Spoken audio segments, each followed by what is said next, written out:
All right, welcome. Good evening. Welcome to the June 6th, 2024 Ipswich School Committee meeting. This meeting is being recorded. We previously had an executive session, so now we are returning to open session. I would like to ask our new high school student representative, Charlie Quimby, to please read our district mission statement for us. Ipswich Public Schools aspires to empower all students to be global citizens who are effective communicators, analytical problem solvers, and savvy consumers of information. We propose to do this through an emphasis on communication, critical thinking, creativity, self-management, perseverance, and collaboration.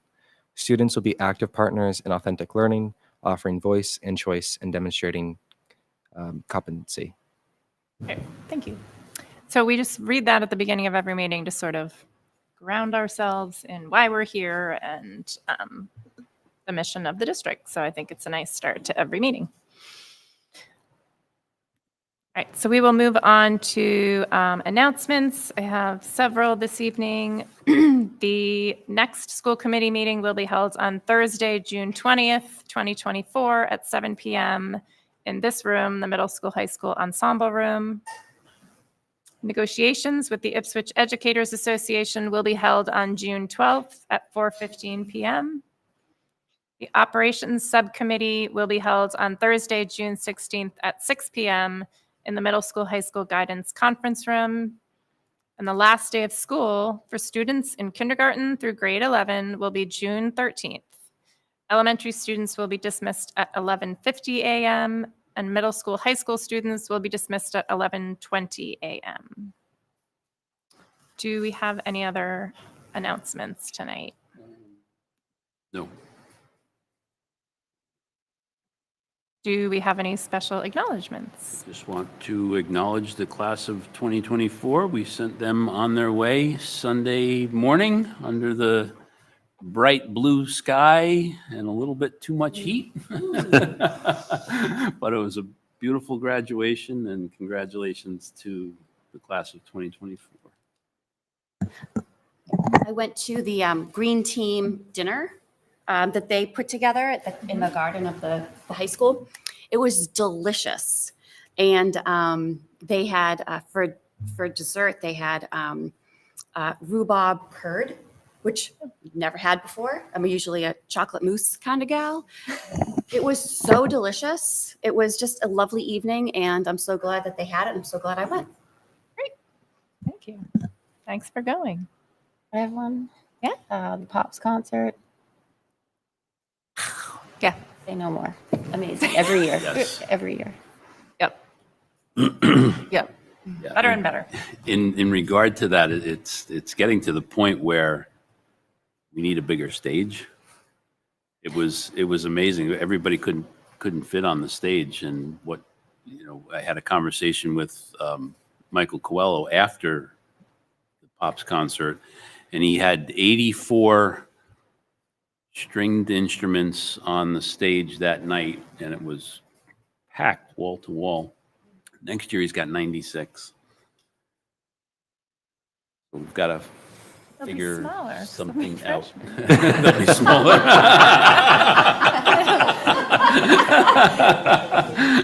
See how many bases there are. And cellos.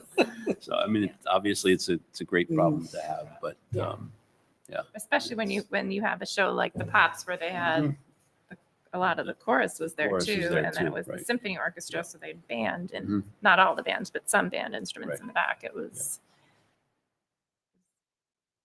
cozy in there, but it was impressive. Any other special acknowledgements tonight?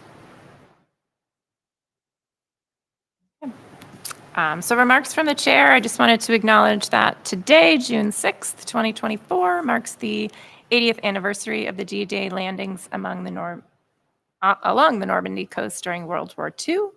Ipswich will commemorate the anniversary this Saturday, June 8th, with a block party starting at 11 a.m. on Market Street with all kinds of things, vendors, music, food.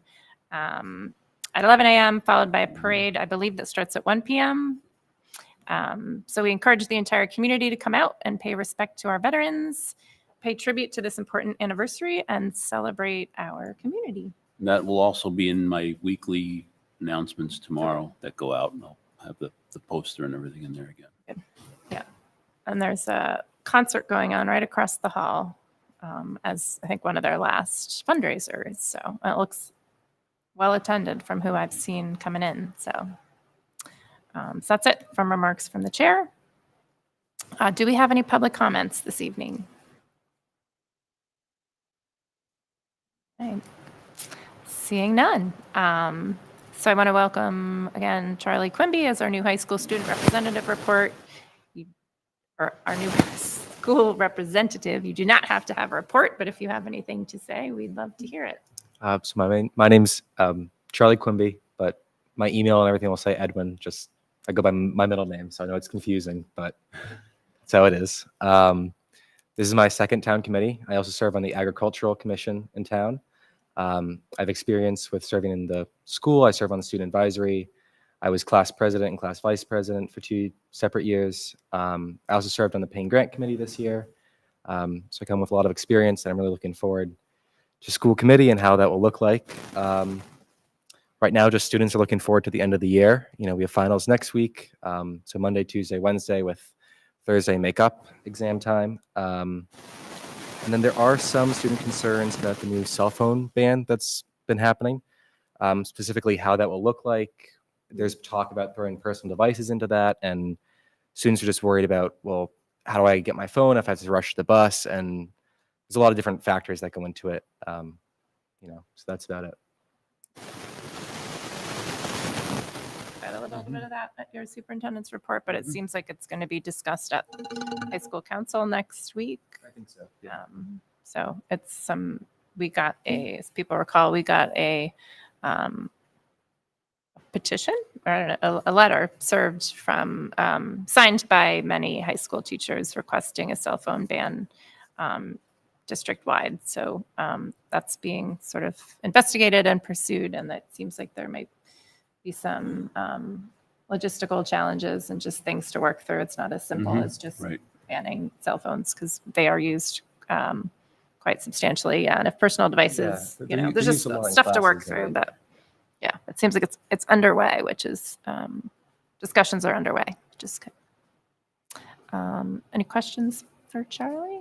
Welcome. Welcome, Charlie. Welcome. Yeah, we're happy to have you. We have we try to get people that serve for 2 years, and so it's nice to have a student voice on the board. So always feel like you can speak up. I mean, you're a non-voting member, but you're certainly a voice on the committee that we, sometimes we turn to you for your perspective on things, but always feel like you can chime in and, or reach out to us in between meetings if you have questions and stuff. So welcome aboard. Okay, so we are catching up. So new member, welcome. I also wanted to welcome our newest school committee member who was elected in now 2.5 weeks ago. It's been a nice little lull. So welcome to Haley Rist. We're also happy to have you on board as a school committee member. So I don't know if you want to maybe introduce yourself and say a little bit about your experience or anything. Oh, sure. I wasn't prepared to remark. No, I've lived in Ipswich about 9 years. I have 2 kids, Doyon, one kindergartner and one second grader. I have a master's in education and sort of made the switch to corporate job a few years ago. So I'm super excited to have this opportunity to serve in an educational capacity or put that hat on. And I'm just thrilled to be here and have the opportunity and to work with everyone here. So. Thanks. And so we'll have our onboarding meeting next week, and we'll tell you all you need to know. Most of what you need to know. Do our best. The rest is found out as you go. Yeah, the rest is just, Trial by fire. Yeah. yeah, exactly. All right. So thank you, Haley. So at this time, we would like to introduce our new Pupil Personnel Services Director, Eric Oxford. Yes. So good evening. Welcome, Eric. If you want to come up to the microphone. Again, that's not necessarily for the folks in this room, but rather the people that are watching out in TV land. So as the school committee is aware, the current Director of Pupil Personnel Services, Dr. Bev Hedges, is retiring at the end of this year. We went through an extensive interview process, and we've hired and has been accepted Eric Oxford. So welcome, Eric. Thank you so much. In your packets this evening is Eric's resume. So I just wanted to give Eric an opportunity to have a little bit of FaceTime with the school committee and be able to answer any questions and just introduce yourself. Absolutely. Thank you all. Dr. Blake, I appreciate the opportunity to be here tonight. Certainly all school committee members as well. Great to meet you and see you all. Super excited to jump on board for the Ipswich Public Schools in just a couple weeks at this point, starting July 1st. As you'll see, as part of my resume, I currently serve as the acting co-director of student services for the Danvers Public Schools. I've been there a few years now, previously as the elementary special education coordinator. But prior to Danvers, I worked as a director of student services for the Marblehead Public Schools. As I shared with Dr. Blake and other members of the interview committee, I've always said since my childhood, I'm born and raised Danvers, North Shore guy, and I've always loved Ipswich. Just have a lot of fond memories. And when this job position opportunity opened up, I really jumped at it. I had a big smile on my face just thinking about applying and thinking about my next step in my career here. And again, I'm super fortunate and grateful for the opportunity to be here. So I don't need to recite my resume or whatnot, but again, just really excited, looking forward to meeting all of you, just any member of the, not just the Ipswich Public Schools, but the Ipswich community, and just learning as much as I can as soon as possible and go from there. So I really appreciate the opportunity and being here tonight. So happy to answer any questions, and if not, happy to be let off the hook as well. But certainly happy to stick around as needed. So Eric is spending next Monday afternoon in the district, and then he'll come to central office, and then we're working on a couple of additional half days as a transition with Bev once school gets out, just so that he has some FaceTime in the schools next week before we end, and then time after that just for sort of a transition of everything. Bev's been with us for 10 years, so there's a lot of information to transfer. She emailed me yesterday asking if there's anything that I wanted to know, and my list is pretty big so far. I haven't sent it yet, but I'm looking forward to picking her brain starting on Monday. So absolutely. Any questions for Eric? Welcome. Yeah, welcome. Thank you. Excited to Thank get you you. started. Yeah, Yeah, and I think appreciate it. yeah, we're a pretty new committee. I think I have the most seniority, and I've been on the school committee for 3.5 years. So, I think Haley's been on for 10 minutes. 3 of us got voted in last year, and then 2 the year before. So we're all pretty longtime residents, parents and involved in the schools. But so we do sort of, reach out to administrators and people. I think most of us don't have an educational background. Matt's a teacher, but so I think we, at least maybe it's just me, but I feel like I'm still learning a lot about education and things. So it's good to have someone with good experience, and Great. we'll be picking your brain as well. No, I appreciate that. And my style is extremely collaborative and transparent. And I just love being able to have that perspective from all of you and everyone else as well. So really looking forward to that. So I appreciate it. Okay, great. All right. All right. With Well, that, thank you. Go Welcome aboard. Celtics. All right. Easy, Thank you. All right. Thank Good night. Thanks, Eric.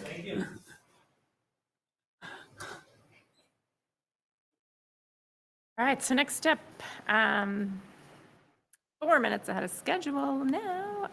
So we have the Payne Grant presentation and approvals. So we have Ted Spinell or Spinelli? Spinelli. Spinelli, okay.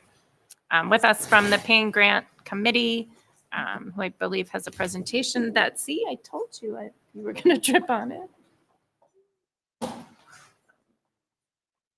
So I don't believe there's anything in your folders about this, so.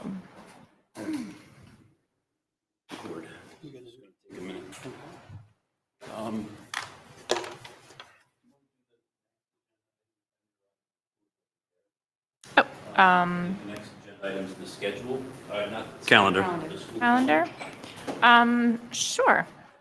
So I was going to be presenting this one. Okay, so the 2025-2026 academic calendar approval. The calendar is in our folders. So we typically approve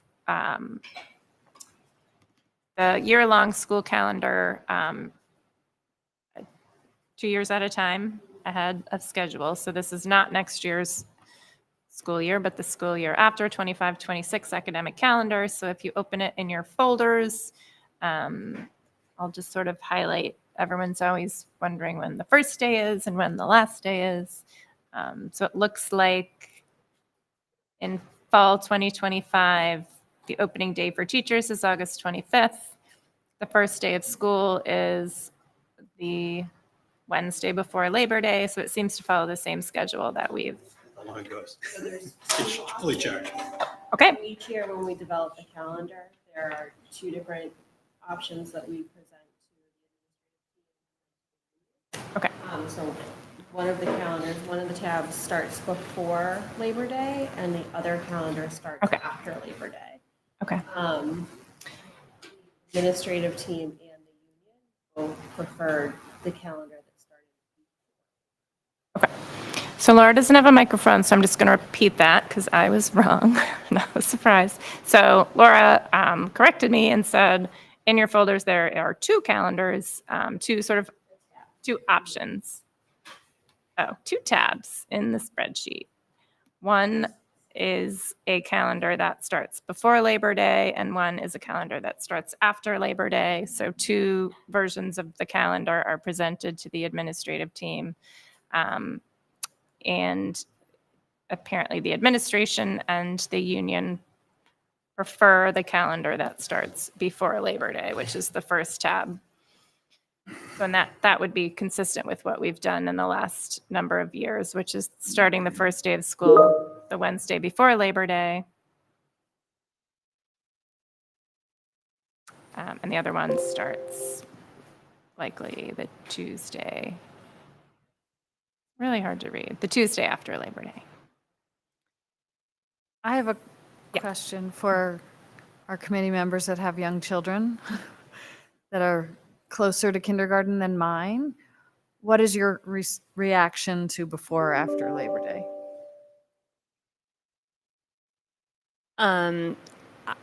Well, I think what was harder was when we had one that was still in preschool and one in elementary school. Trying to juggle that staggered schedule was tough.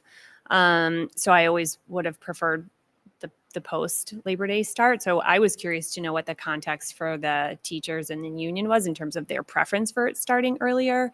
I think my perspective now is shifting in terms of I have two in elementary school, and camp programs end the week before school starts. So there's already one full week of not having childcare. Mhm. So I can see now that it's more convenient to have the start date earlier. But when I had kids in preschool, it was harder. The juggle was harder. So I'm curious to know the context for the staffing preference. Yeah, I don't know what it was here. I mean, certainly for us, because I think a lot of districts, I mean, maybe this was the MTA, but a lot of districts shifted back around the same time, I'm thinking. I mean, we did it in 2018, I want to say. And that was after a particularly brutal winter that our school went to June 30th, and we had to have 2 Saturday schools days. And so everyone's like, if we push it earlier, it gives us a little more breathing room in June. Yep.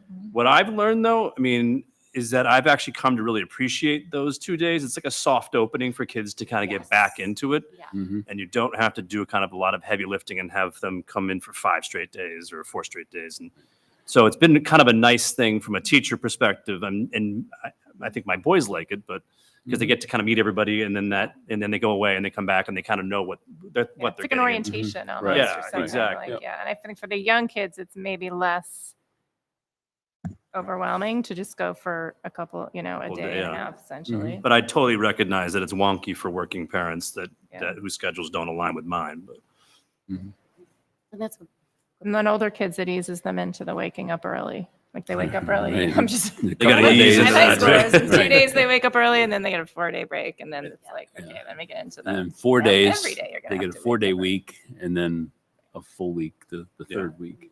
So There was discussion about, at the end of the year, the teachers that come in talked about the kindergarten, I believe it was the kindergarten, getting out a few days prior to the rest of the group, 1 through 12.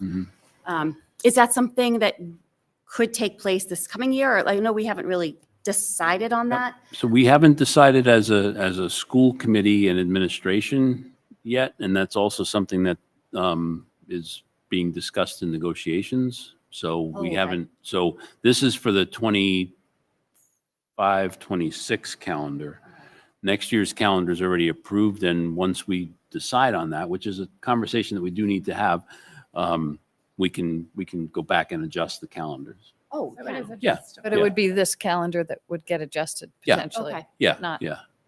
not this But we can August. vote on it. Oh, right, Then right. Definitely not adjust this it. August. Adjust it. I didn't know if it was this one or the following year, but we could adjust this one. Yeah, That the starts 25. Yep. So this actually came from a union discussion maybe 4 years ago, 5 years ago, where they wanted to try to do the calendars 2 years out just for planning purposes, for vacations and stuff. And I think it works out well, with people that have to make long-range plans. And so that's why we're doing the calendar 2 years out. So I'll just start with, I prefer the before Labor Day version. Partially to align with what the administrators and the union want, but partially because I think it works and it's what we've done for the past number of years, but I'm only one person, so. I agree. I agree as well. Motion. Maybe we'll have a motion, yeah. I move that we approve the 2025-2026 academic calendar with the start before Labor Day. Motion by Sasha, second by Jenny. Any other discussion? All in favor? Opposed? All right, so 7-0 in favor.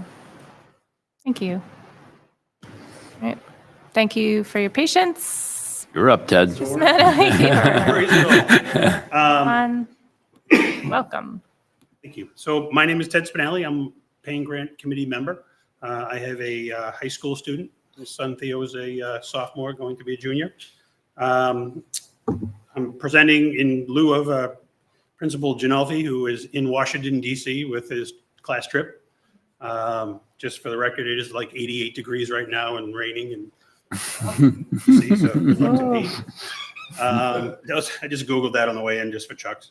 Oh, can we move? As we go forward again, I did the presentation this year, obviously not as slick as some you may have seen in the past. I won't blame. Charlie was on the committee this year. He was a fantastic asset to the committee.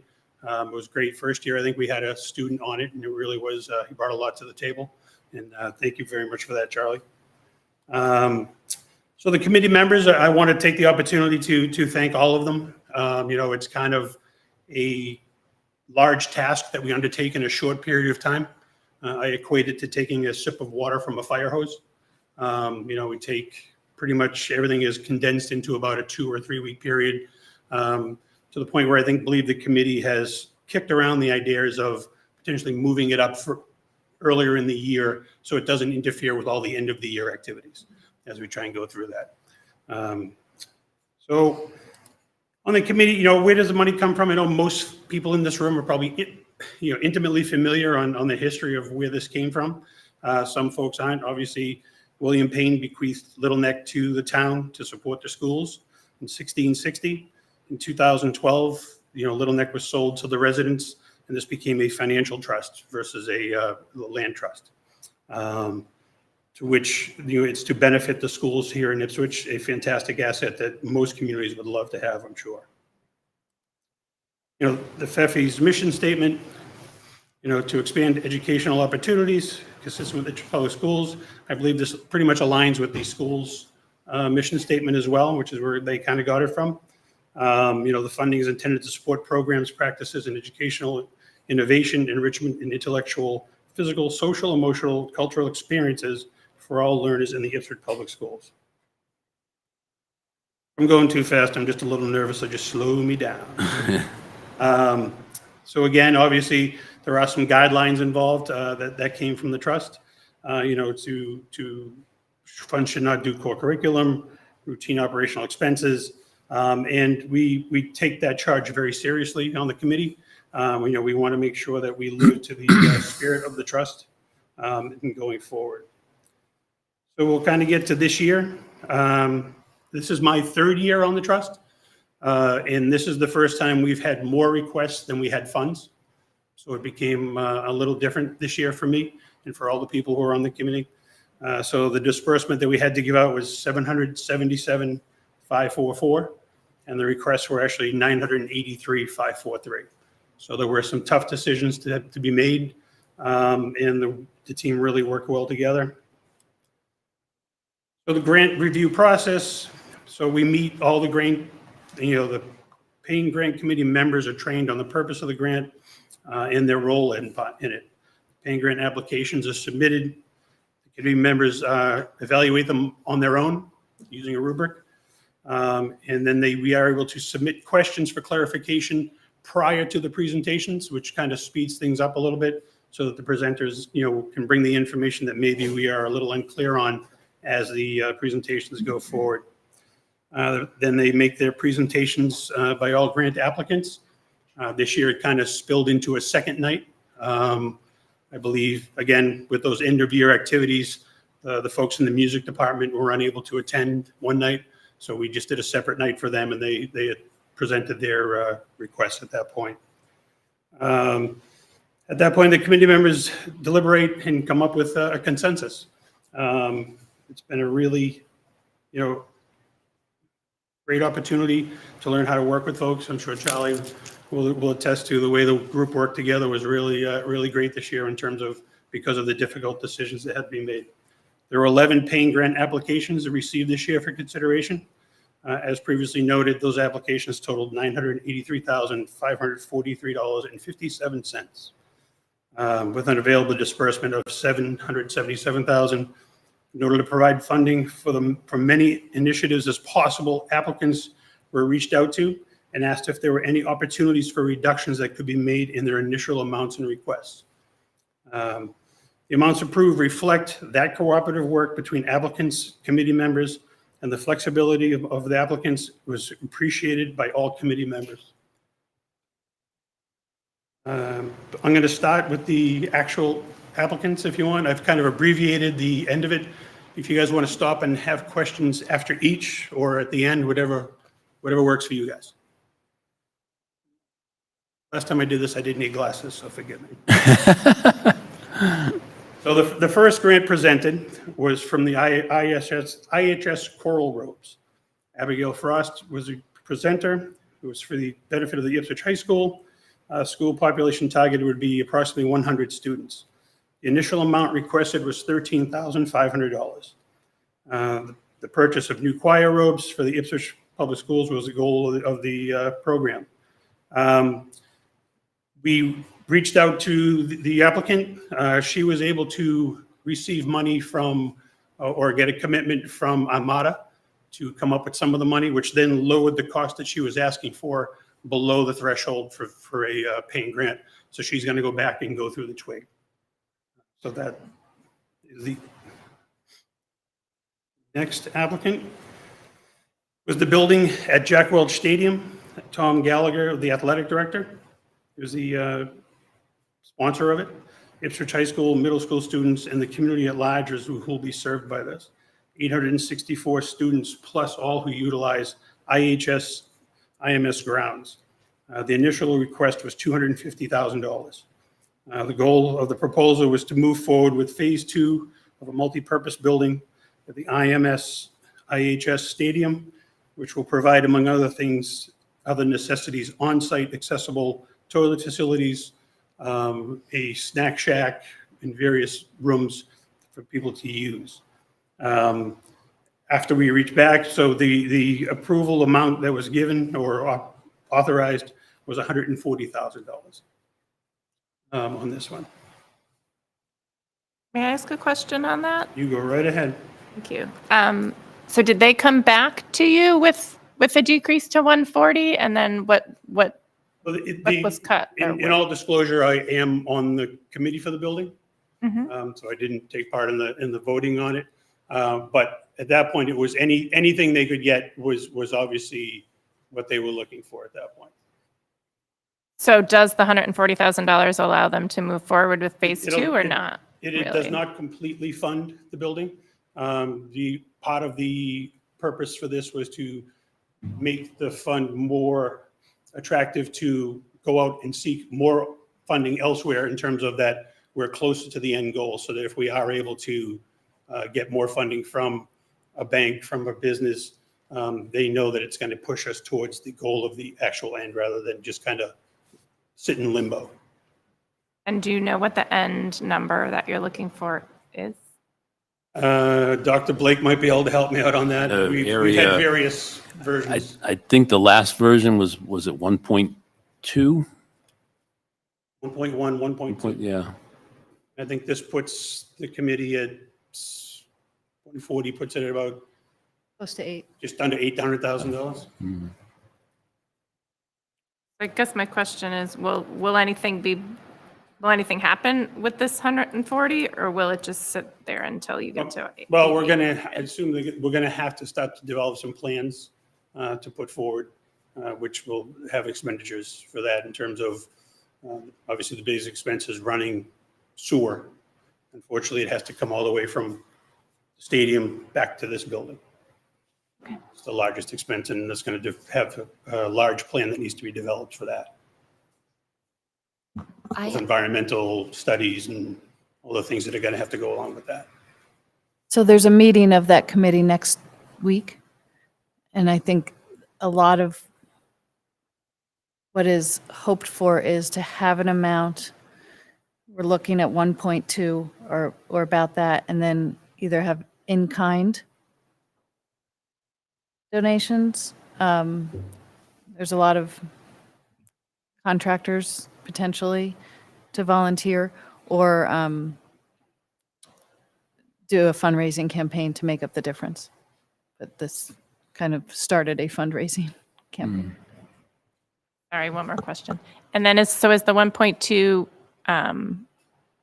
based on a set plan with plans and costs and stuff? There is an Or not? architectural plan that Okay. is a very scaled down plan to what it was initially Okay. supposed to be. But like things like that sewer are like priced out and estimated and all in that plan. Yeah, they've been estimated now. You'd have to submit, obviously, an environmental study and the plans and all the drawings that would have to go with that for approval, back up to the inspector. I have a question as well. Not just specific to this, but in general, how it works. So if, let's say, they don't raise the full amount of the 1.2 or get close enough to be able to begin the project, is there a timeline in terms of when this money needs to be spent? And if it's not, that it then is returned? I'm not aware of one. But usually, because of what it's being used for. We've- Yeah, I mean, things get a little complicated because we're sort of in the process of reworking our FEPI policy, which didn't make as much progress as I hoped this year, but we're going to work on it and finish it next year. So I don't know if we have specific guidelines that money needs to be spent in a certain amount of time. In the past, when there was money funded when there was money approved and it wasn't funded for the initial project, it would go towards something in a similar field. But that raised questions of that wasn't initially approved, and so should it have been returned to the initial like slush fund of the paying grant, or should it go towards something similar? And so that just has to be, set in stone what the actual policy is. Maybe a broader question outside of the funding, but for the building, in terms of approval, does that predate my time on school committees or approval that needs to happen here?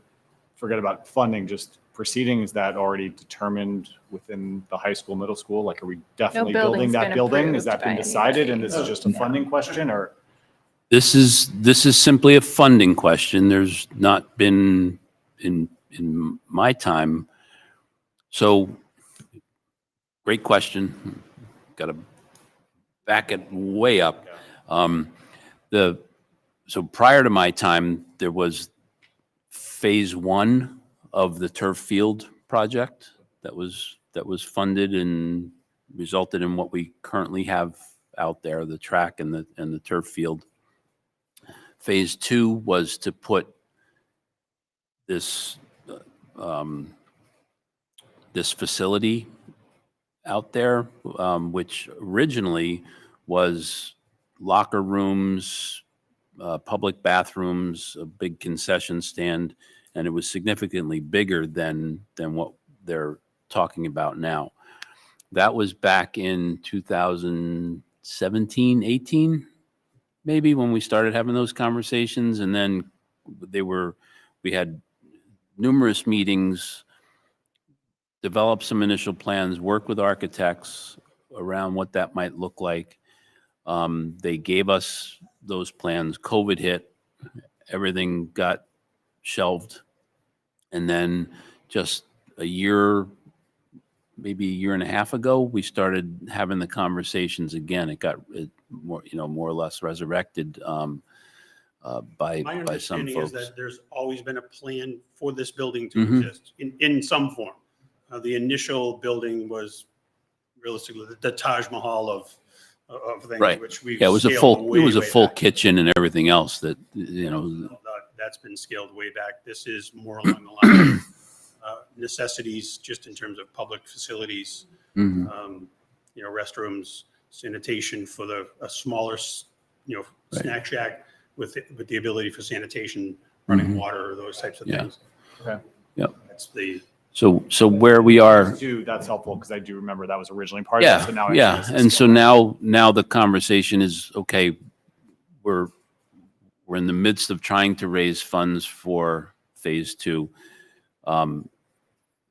There is question, I think, Haley, your question is spot on.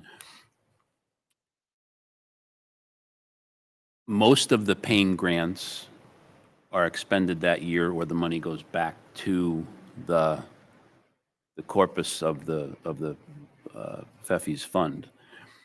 Over a number of years, pain grants had been provided for this project. Then that money is I'll say earmarked, and I think it's well, I guess the question remains: is it available? I think it is. And then the previous 2 years, I want to say, the pain grant committee, who's presenting this evening, the members at that point said that they would not fund any more money toward this building. So that committee is turned over again, and a new grant was put forward, and it's coming before has been approved by the past, committee. We've had some grants come in that weren't able to be expended. The playground at Doyon came up and was more expensive than initially planned, so they had to, for lack of a better term, sit on that money and then come back and ask for additional funds, kind of things. So there has been some history of things sitting for a period of time. Again, earmarked and watched for and made sure it's used properly. Yeah, I understand the conundrum of, having a certain amount of time to spend it. But I also think that if there's only a year or whatever it is, you don't want people to just say, okay, let's do it. Otherwise we'll lose the money, So that's something that you guys will be figuring out, right? Of how to deal with a multiple stage project like this and the amount that they're asking for. Maybe there's a threshold of whatever amount or whatever the project is, and they have different amounts of time to spend it, or. There's definitely bigger conversations that need to be had about our FEFI policy, and and will happen, I think, in the, in the near future. We had this talked summer, about that which as won't a, affect as a, this cycle, but- one of our retreat topics was the FEFI's policy and some of Maybe the, some of the putting history time on there. things, Yeah. or having some mechanism in place for if there is a bigger project that, may take 3 years, 5 years. If Mhm. it's something that everybody agrees is an important initiative, I don't know. So let's try to keep it to this cycle. I mean, I'm the one that started it Yeah. all, but those conversations will definitely happen. And The next grant application was a Yellowstone National Park Environmental Science Civics course put forth by Jeffrey Krieger and Lori LaFrance, Ipswich High School students. The total population targeted would be 13 students in total from the 10th, 11th, and 12th grades. The initial amount asked was $37,000, $37,081. The fund for a field trip for 13 students and chaperones in March of 2025 to attend 9-day program, offsetting some program of transportation costs for students and providing funding for substitute teacher coverage back at school because it takes place during the school year. This was, although the committee all agreed we would love to go on this trip, and we see it, the sheer number of students that it was going to actually affect caused us to not fund this grant application. We always try and, one of the conversations that comes up almost with every single one of these is, how many students is it going to affect in a positive way? Although that in, I won't say we all wanted to go, because I think when I looked at March 2024, they still had 3 or 4 feet of snow in Yellowstone. So not everyone wanted to go.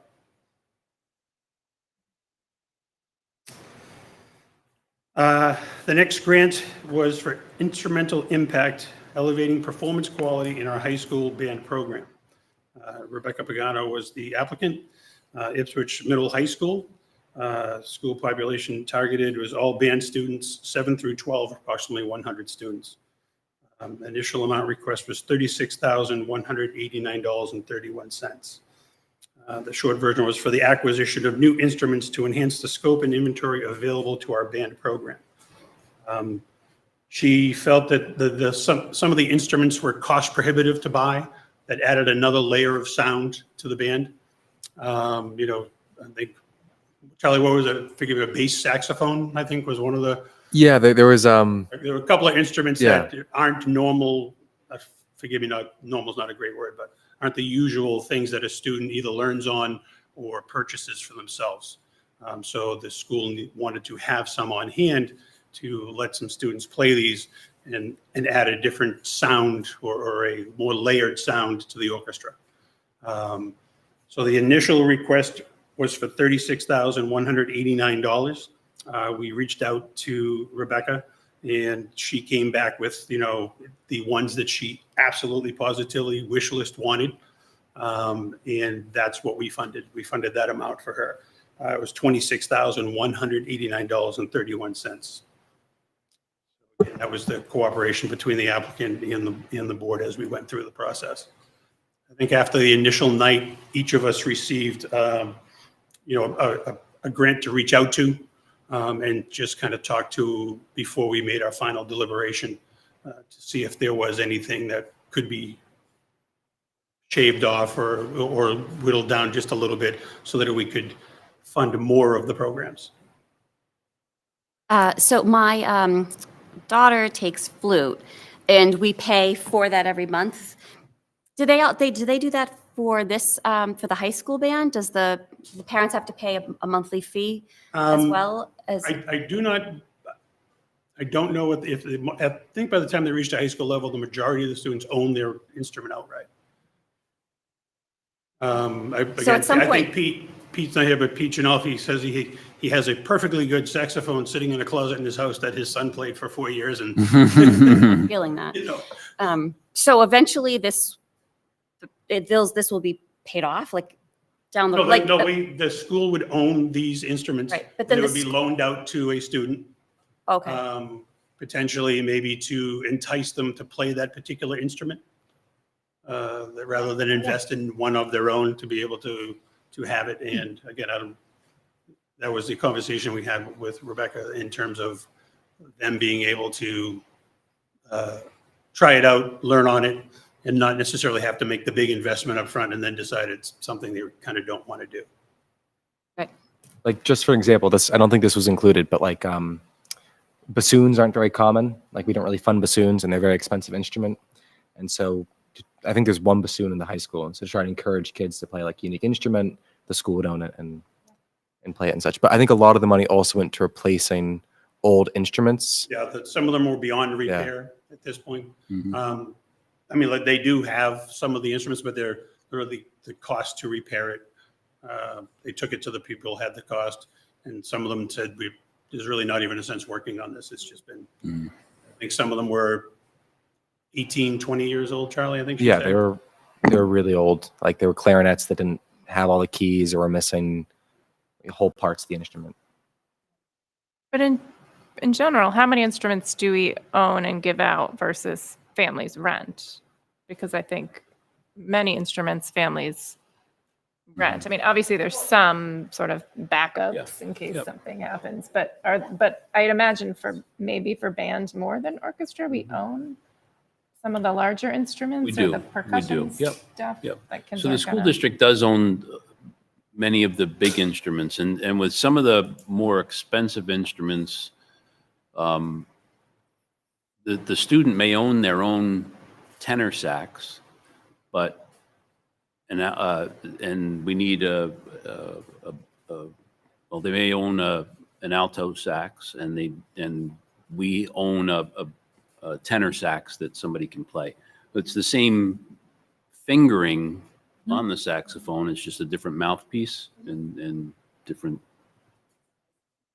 way, but everything is the same. So the student doesn't necessarily have to own two saxophones. I think that's what a lot of this is similar instruments that kids can also play. Okay. And she did, say that the instruments that she was going to purchase add a different layer of sound to the orchestra. Right. That it would be missing without these particular instruments. Anna? Do we know how many instruments it is? I don't know what the end result was after she took a lesser amount. I believe it was going to be 10 or 12, Charlie? I'm going to pull it up right now. I think it was around 10 or 12, though. Yeah. After the After the reduction. So I'm not. again, my sons weren't in the bin ring, so I know what you guys are going through, but my understanding is these are fairly expensive. So originally she requested 2 Yamaha intermediate baronet saxophones, a bass trombone, bass clarinet, euphonium, a sousaphone, 4 mellophones, a double horn, and that was it. And so I imagine she cut down some of the numbers or got rid of instruments entirely. So my question is, and I'm not doubting the worth of any of these, but just how the idea of number of students that these grants are impacting, how that's weighed if these instruments are offered to all students, but you have 10 to 12 using them versus a field trip that's the offered to intent everybody was in in terms 13 of- go. By improving the overall orchestra would improve the experience for all the students, even the ones who aren't necessarily playing these instruments that are going to be added, which is where I believe she came up with a number of students. So it's to benefit the entire orchestra program, which is where they tie that number in. And they'll be able to be passed down throughout the years, so. we would own we the own them, instruments for right. many Yeah, years. so if And there's sometimes the hope is whatever, that then the next if year. you allow a student to play a year on a school-owned bass saxophone or whatever she called them, that then they would purchase their own because now, okay, I'm committed to that, I'm okay with that, and that another one can be passed on to another student who hopefully will do the same thing.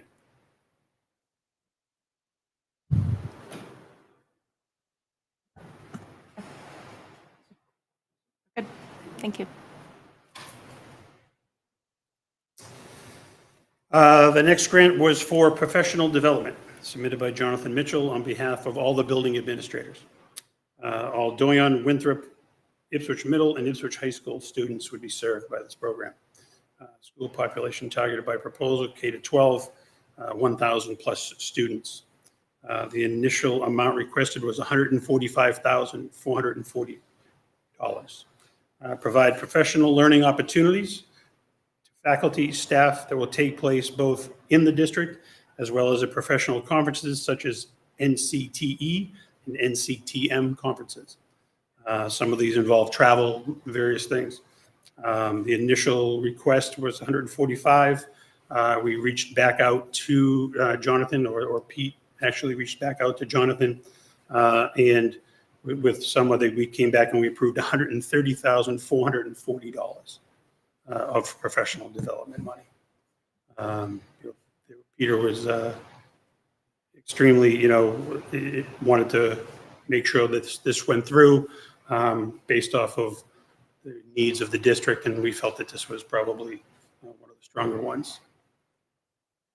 Is this for core curriculum things, or?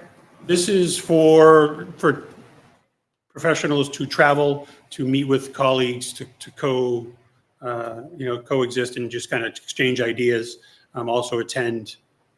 This is for core curriculum. Dr. Blake. So this is for the bulk of the district's professional development. We have very little funding in the appropriated budget for any professional development for our staff. So as it suggests up there, that's for teachers to attend the National Council of Teachers of English and Teachers of Math. That's the NCTE and NCTM. It's also for any, I shouldn't say any, a lot of the professional development that we do within the district as well. So if it's, sorry. It says it's not to be used, I hope I'm wrong because this is great, but not to be used for, it says, or other associated costs that are fundamental for educating students. Mm-hmm. We've historically approved this? professional development Okay. through FEPIs. I mean, I think to me, core curriculum, and you tell me if I'm wrong, is more things like Textbooks.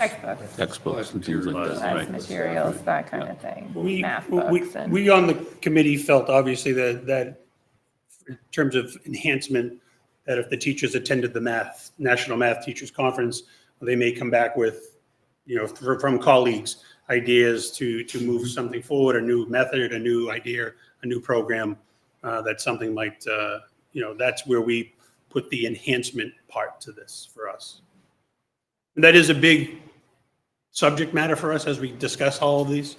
We kind of want to make sure we're living up to the ideal of the trust as best we can. And obviously we want something to be new and innovative is kind of the best way we can do it. do we know if the decrease in $15,000 means we're going to send less people, or we're going to not go to as many It could be- conferences?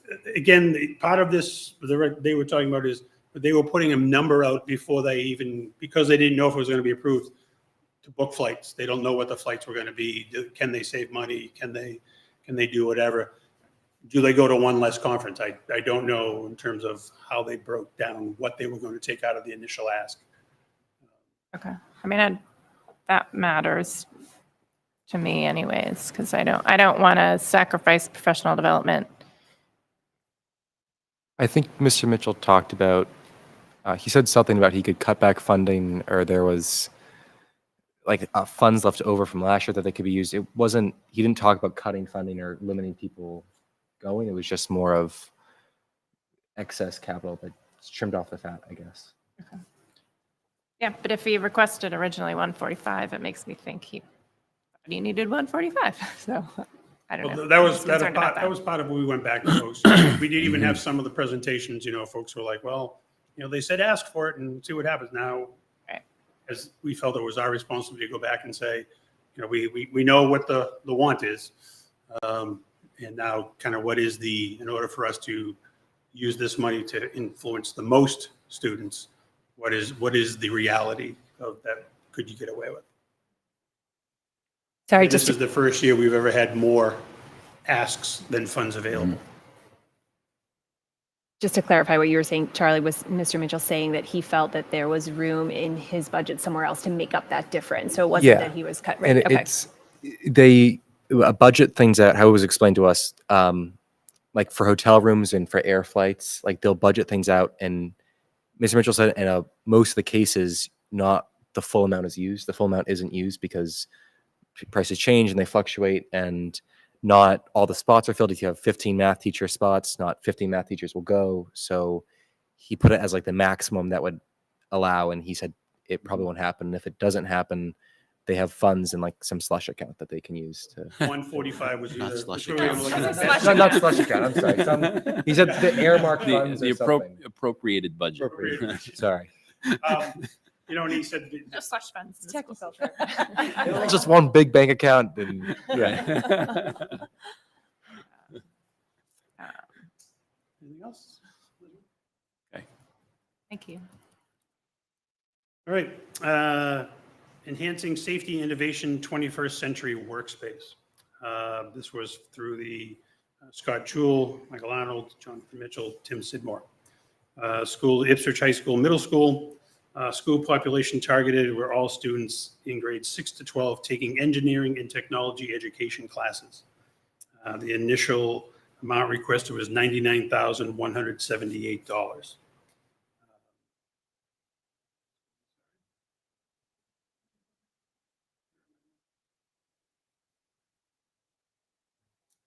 So to provide proper systems and equipment as required to enhance curriculum, including cleanliness, safety systems, tools, ventilation, air purification, and dust removal.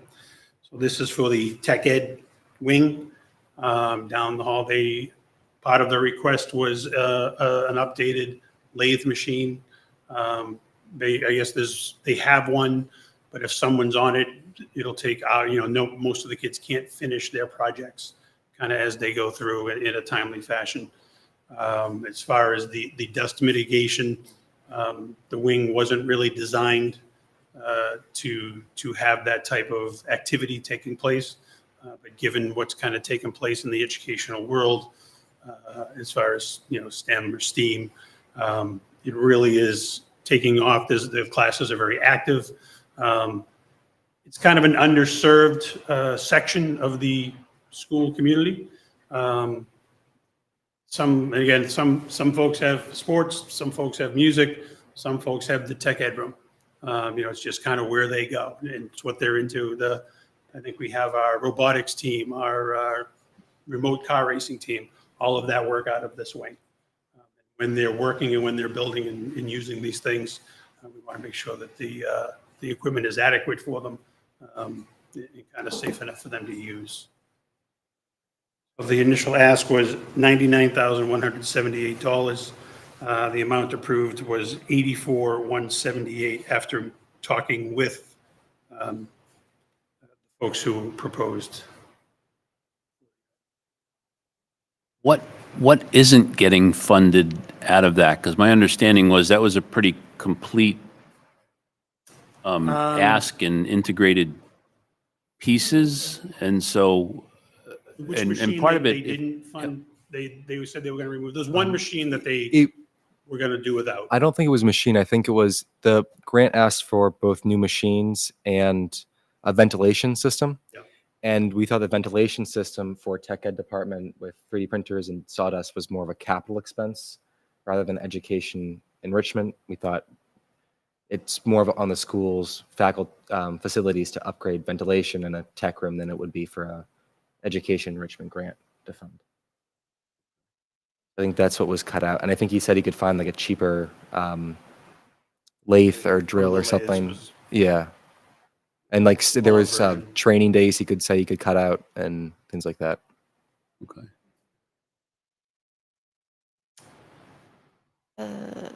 Question about that. So I guess, the way it's worded is we need to have this required safety system and equipment.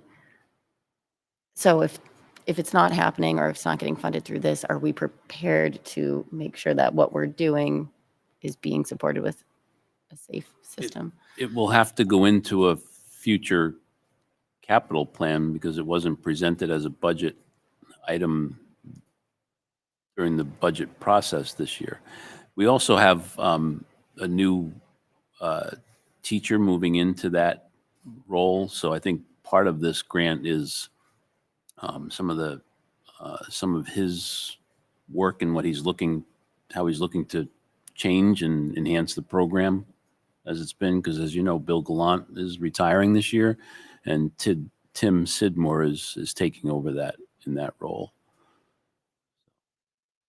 I mean, to me, this mirrors a little bit of that science wing approval that we had a couple of years ago, where we had the things hanging from the ceiling so kids weren't tripping over wires and all that. And I remember having the discussion like, well, if it's electrical work or, that kind of safety stuff, should it not be? But I think, we funded it. So we ended up tying it into, if it's enhancing the program and the department, and that just kind of comes along with the project. Right. We basically, in that case, we had done a study, figured out what needed to happen in our science and some of the math classrooms at the middle and high school, and then we upgraded them as enhancements basically to the classrooms and the opportunities for kids because of what we were able to do with those rooms. And it made them safer in the process. But if it was just strictly something needed for a safety upgrade, I agree, that would definitely probably be in a capital plan. But if the goal of this is going to make, have new equipment and make the program, enhance the And I think the addition program. of the equipment, he kind of felt was paramount to keeping the program growing, to make sure as many kids could participate in a timely fashion as possible. I guess, again, I'm not in the classroom, but I guess when somebody starts to use one of the 3D printers, for example, it may take hours for it to actually print what he's trying to have made. So then everybody else is kind of waiting in queue to have their project printed as well. Does the lack of the ventilation system that they thought should be punted over to capital expense, does that mean the project can't go forward until that is implemented? They are making do now on some level. And I don't think anyone's in imminent danger at that point in terms of, I don't know if the addition of the equipment is what caused the request for additional ventilation. I think it's the current tech room isn't well ventilated. I mean, if you just walk in there, it's covered in dust. If a kid's using one of the saws, other students leave because they can't see what they're working on. And so ventilation's There's limited ventilation. there's no big fan or like sawdust catcher there to suck up all the particles. That's what I was trying to get at, is Yeah. like, if we know we have like a health safety issue, like whether it's funded through this or something else like that needs to be. Yeah. We To me, thought it was this- healthy. This needs to be funded through this grant or elsewhere this coming year, it seems. The 15,000 discrepancy here.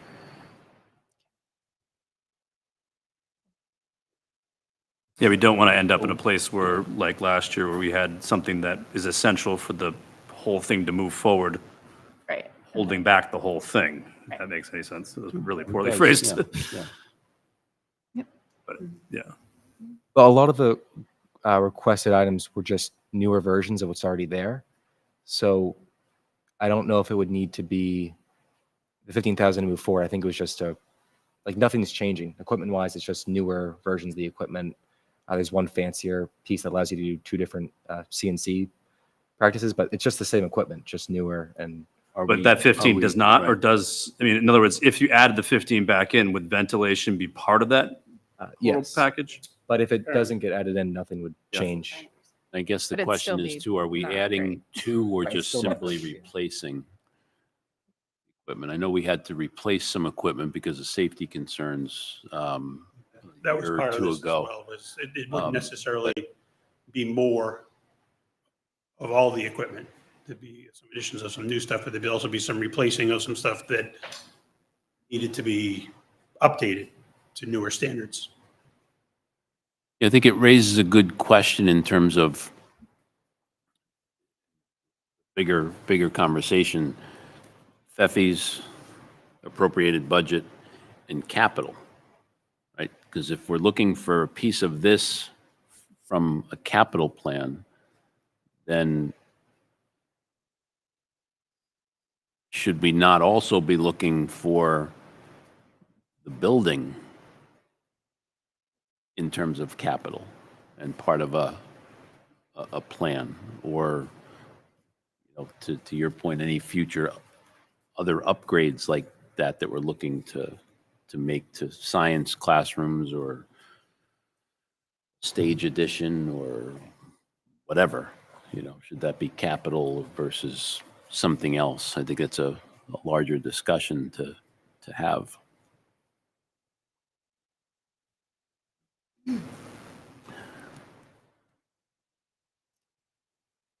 Go ahead. Go ahead. Yeah. The next grant was for the college boot camp.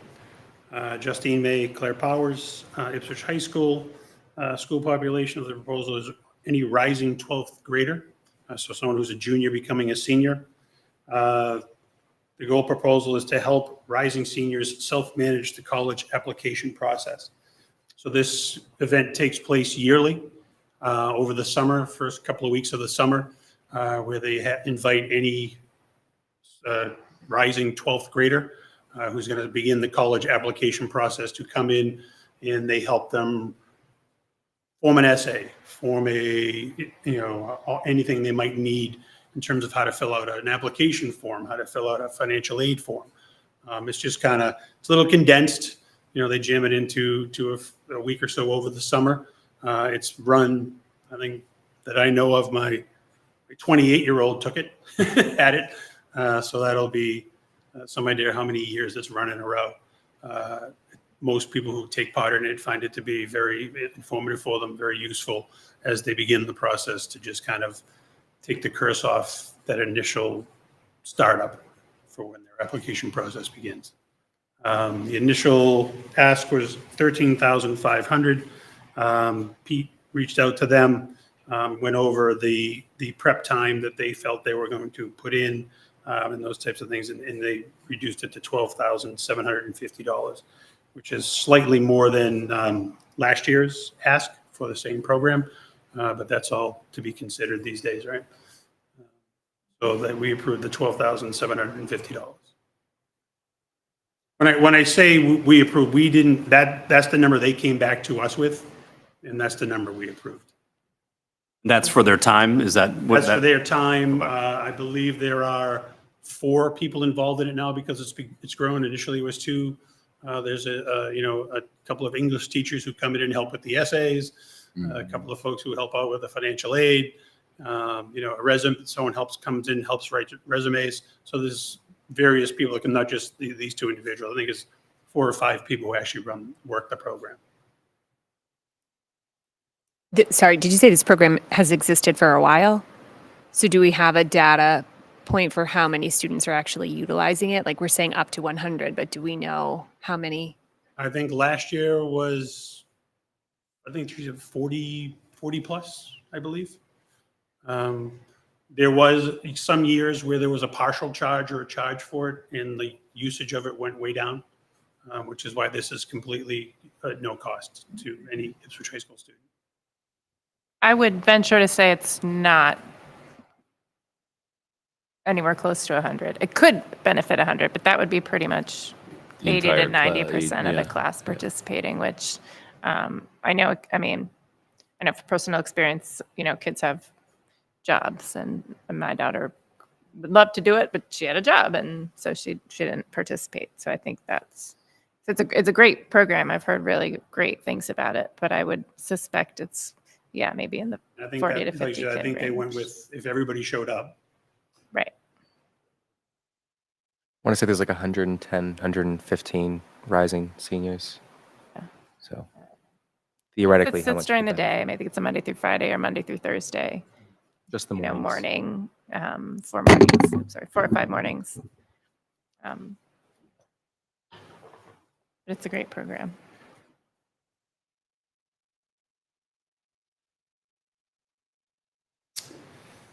The next grant, again, was in all honesty, probably the favorite of the group.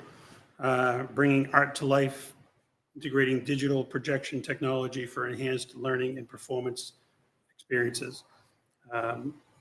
So the fine arts director was the applicant. It would solve Doyon Winthrop Ipswich Middle High School students. School population for proposal 200 Ipswich Middle High School drama students, potentially 600 grade 6 to 12 students in the music programs, and additional outreach for all using the Performing Arts Center. The initial ask was $87,617. The goal to purchase digital projection system that will enhance the stage backdrop, set design, visual effects during theatrical productions, concerts, spell check got me, dance performances, and other live events. The full amount was approved. This is a digital system where, for lack of a better term, if they're going to be holding a play and they buy that, they rent that backdrop that's in the background to create the background for the music. This is actually projected behind the actors, behind the musicians on a screen. So it would almost be like 3D. If you were doing Little Mermaid, you could put a ocean scene behind them and then they would be almost in the ocean. One of the benefits to this is you no longer need to rent the backdrops. I was shocked to find out to rent a backdrop was about $6,000. I was shocked by that. But that they would no longer need to rent those. The addition to this too was they would try and integrate some of the computer tech folks to create the backdrops. It comes with various, options that you can choose. But we felt that this really would just kind of change things up a little bit. This is the enhancement that the committee felt really falls into the purview of what the trust is all about. But kids would still be creating sets and The sets in the back, painting but the backdrop big- itself would be, Okay, so the the, backdrop. would almost make it 3D. So the Okay. sets that they build out would still be there. Okay. Because Because that's an important role for Yeah, they'd still need all the kids tech to guys do, and which the, is- the folks, the kids in the black suits that run on stage you don't Yeah. see. And then, well, my son was one of those. You couldn't get him to stand up and say anything, but he would gladly do that. But the backdrop itself would almost make it 3-dimensional. And you could use it for concerts. You could use it for any dance performances. You could use it for, it may add to, again, I don't know, the appeal of using this for outside sources. If the tech department would have to be hired to run it, if you were going to have a dance recital or a performance of some kind here in the IPAC. Did we use it at school committee meetings? Put yourself on an island. Right. Jenny would like that. School committee on She's the like, beach. Was there any consideration given to that in terms of it being something that could generate revenue, or if that would be It was talked marketed at about all? amongst us, yes, that might make the IPAC, although it's More fairly desirable. active in general, it might make it even more appealing. Do we have the capacity, do we have the, I'm guessing the answer is yes. Do people know how to use it? Like, is there a learning curve where you have to train someone or is it pretty? I believe it comes with training. Mhm. And I know that is there an IPAC administrator still? There are. So I think they would probably be the Yeah. ones that would receive the training and/or, Ames is usually the guy behind the booth if I have flashbacks to my kids. Thank you. Next one was for place-based learning. Pete Genolfi, Peter Holtz, Jonathan Mitchell, and Amy Sullivan. Schools served are all the schools, Doyon Winthrop Middle High School. School population targeted is all students pre-K to 12, 1,657 students. Initial amount requested was $156,730 to subsidize the cost of place-based learning experiences for all students. Place-based learning experience, formerly known as field trips. So So again, kind of falls right into what this grant is about. Additional experiences, unique. Although some of them are kind of the same events historically that take place every year.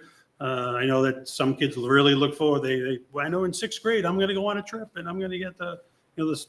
But this is to obviously subsidize the cost for kids who may otherwise not be able to attend, and to hopefully enhance those experiences by just bumping them up a notch to kind of make them more appealing. Like I said, the initial request was $156,730.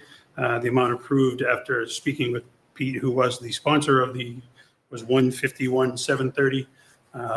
So he was able to take a look at it and meet up with the other principals and decide that that was a number they could still do and still have very effective field trips. Again, an increase year over year on the ask for the field trips. But again, that's probably to be expected these days with transportation costs, et cetera.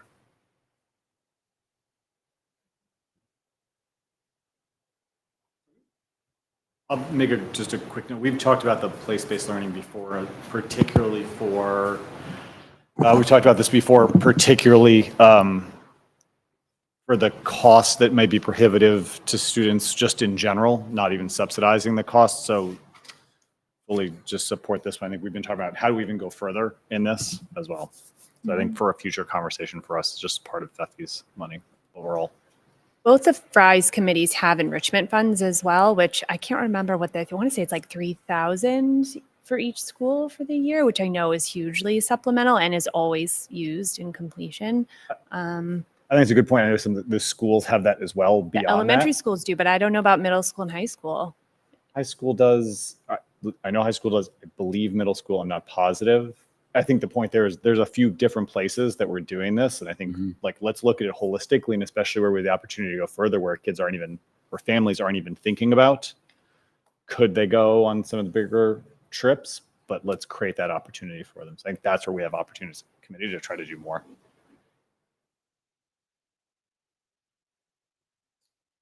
The next grant was for RAVO. Megan and Alyssa proposed this, Winthrop Doyon Elementary Schools.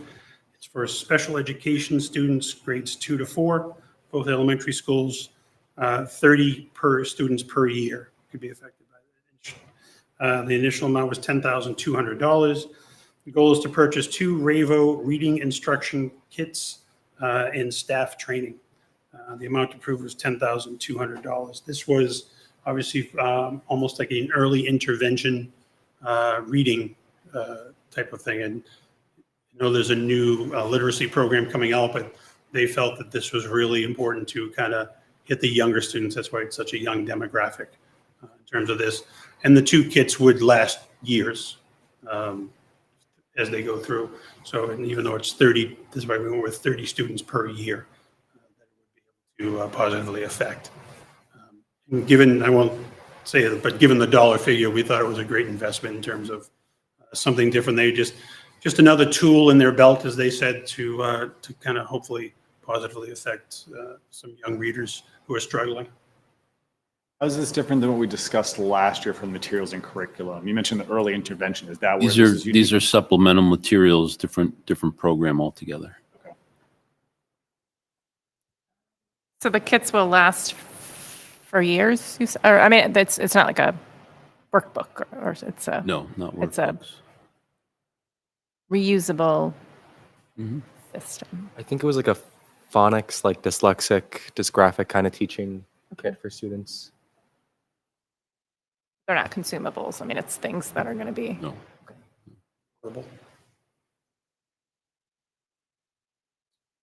And our last grant application is for the literacy coach. Tracy Wagner, Amy Sullivan, Peter Holtz, Winthrop, and Doyon.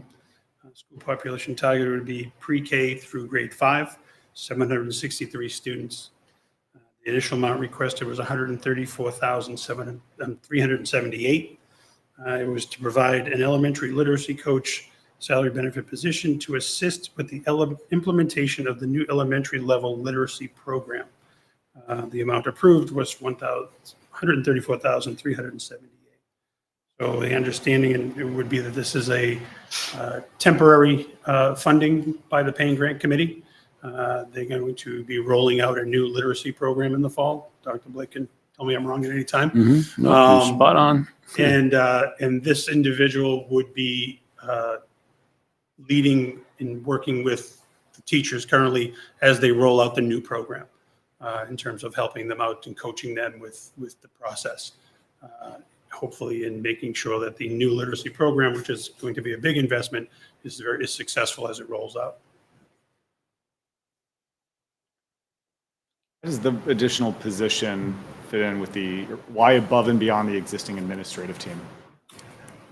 Because we don't currently have a literacy coach at the elementary levels, and this person would be dedicated for both one person between the two elementaries specifically for literacy and specifically for the new curriculum. Specific This to the was- math coaches that we introduced in the elementary schools in the last few years. Yeah, no, Yeah, I understand there's the gonna be math. context for it. I just been why the need for an additional position as opposed to staff already in place leading this. I feel like it is important to also note that last year, the Payne Grant Committee funded, I think it was it $70,000 for the literacy coach, but it was never fulfilled. And so the total amount that the Payne Grant has given for this position is around $200,000. And they want to use the $70,000 as like a cushion next year to supplement the salary. So the school budget isn't paying the full salary, it's paying a little bit less, is what we were explained. on So that. Dr. Blake, was it that they weren't able to find a qualified candidate last year, given the limited resource that was available at that point, we weren't able to find a full-time person and actually never hired somebody. So this 134 would cover salary and benefits for that position. Again, these are the ones that we on the committee have difficulty with. You know, we understand it's, again, we understand the purpose of it and agree with the purpose of it 100%. Does it fit into the Payne Grant charter? Again, with the implementation that it rolls out and kind of moves eventually out, there are no guidelines that I know of in terms of how many times someone can come back and ask for a particular grant for a particular position and or activity. That being said, like on the place-based, activities, the field trips, we feel the change, even though it's the same field trips, the students change. So that's how we, in our mind, said that's, even though they come back year after year, the students change, that kind of thing. And whereas this was, we labor over these things, we take it very seriously. In the end, we also know that this is probably integral to that program being successful. The rollout. Very much so. We want to make sure. And there is a high likelihood that in future years, this would be rolled into the budget. Similarly, the math coaches serve an integral role in the district, and I don't see those going away. They started out as grant-funded positions, and we now have them in the budget. I anticipate that this will be in the budget requests in future years. Is this position, is there a certification that comes along with this position?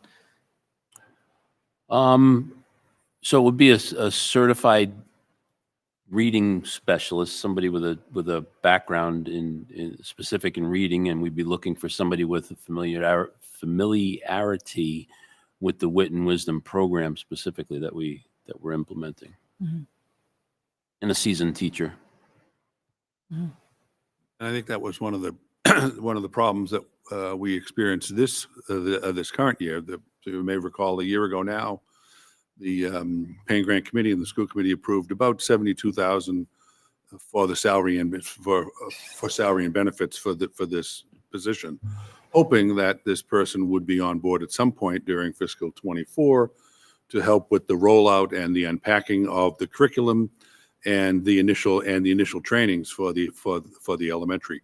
We weren't able, as has been disclosed, for that, frankly, if salary and benefits is funded at 72,000, we're looking at like a $50,000 salary. And they, Dr. Wagner was not really to get anyone once they heard of the salary. I think we got a dozen or so applicants, and they went through the process. But once they heard the salary and the minimal, length of time that the funding would be around. So what we were able to do is we used about 25,000 of the 72,000 to bring in some consultants, to Dr. Blake's point, to help with the onboarding of the wit and wisdom, to get the professional development, so the teachers wouldn't lose any sort of time in once the curriculum's in place, meaning for this coming school year. So we're able to use some of the funding to at least keep the ball rolling and getting the teachers aware and getting the curriculum at pace.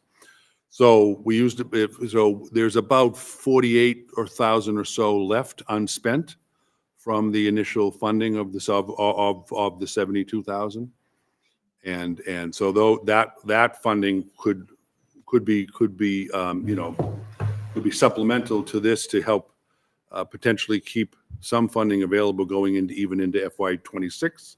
Not full funding, but certainly be able to have some sort of a commitment to be able to keep this program, keep this teacher and the brand new curriculum on pace.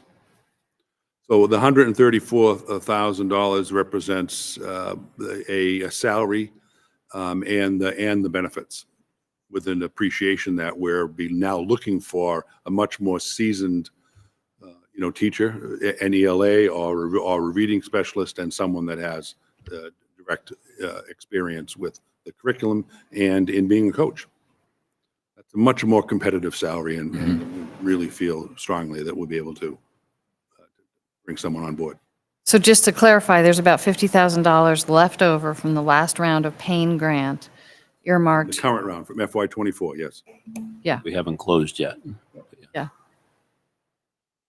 Originally, we had cut this grant by $50,000, believing that the leftover funds from last year would fulfill a grant. We could fully fund other grants, but we were encouraged by the school to leave that to provide a base for next year's salary.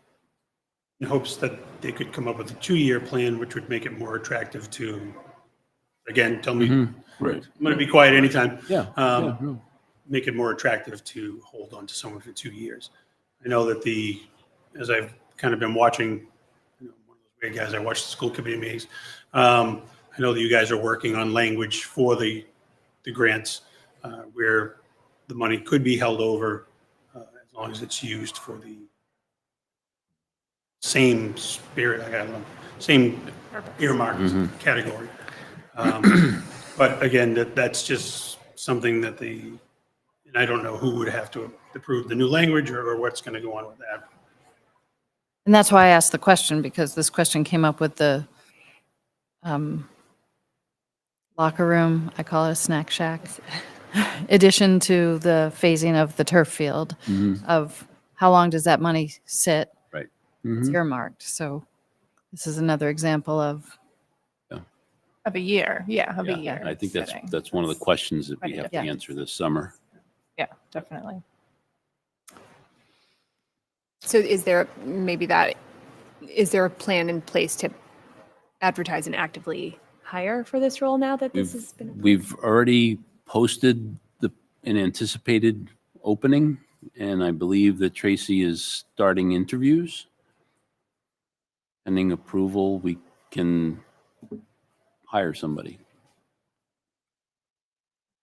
Is some of the FEFI's language that you're working on, that is being worked on, is when, pardon me, I was just typing my ideas to Matt, so I can't do two things at once. So if I miss something, but for when something that we want to bring over permanently, is that something that the FEFI's can, we can take steps okay, so, the budget will pay, 70% of it. Can the FEFI's pay 30%? the first year, and you know what I mean? That's a great point, and I think that that's part of the conversation that we collectively need to have over the Yeah. summer. Yeah. In terms of the just the whole paying grant program, because there are a number of grants that, and some that we've seen tonight. Every year, there's a place-based learning grant that comes forward. Every year, there's the college boot camp. Right. Every year, there's the Interswim. Professional development. For, well, that's on the twig side. for the but twig, yeah. But as far as these go, every year we do the professional development. So Mhm. one of the conversations that I think is we can and should have is, does X amount of dollars, because those types of things we know historically will never be supported or be supportable Mhm. in the appropriated budget, do we carve that out?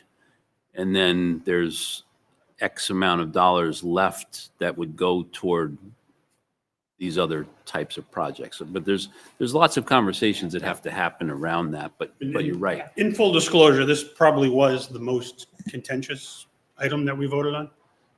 Not the validity of it, just the spirit of it. And I think us knowing that we were kind of looking at a 1 year kind of gig is on our responsibility anyway of it. The rest of the money was going to be used to subsidize whatever goes forward. Other than that, this was probably, I think we actually had to table this one and come back another night to talk about it, kind of thing. And it's just as we, as a group, and I'm again speaking mostly for myself, as we begin to walk in those gray areas a little bit, it's just something we struggle with on a yearly basis. And that's it, right? Is that the 11? I think so. Yeah. Was it? All right. We I peppered have those a in. question. Thank Sorry. you very much. Yeah, go ahead, I Diana. think it's probably more for Dr. Blake, but I'm wondering the difference between like what is place-based learning, what trips are those versus then we have like a one-off trip to Yellowstone.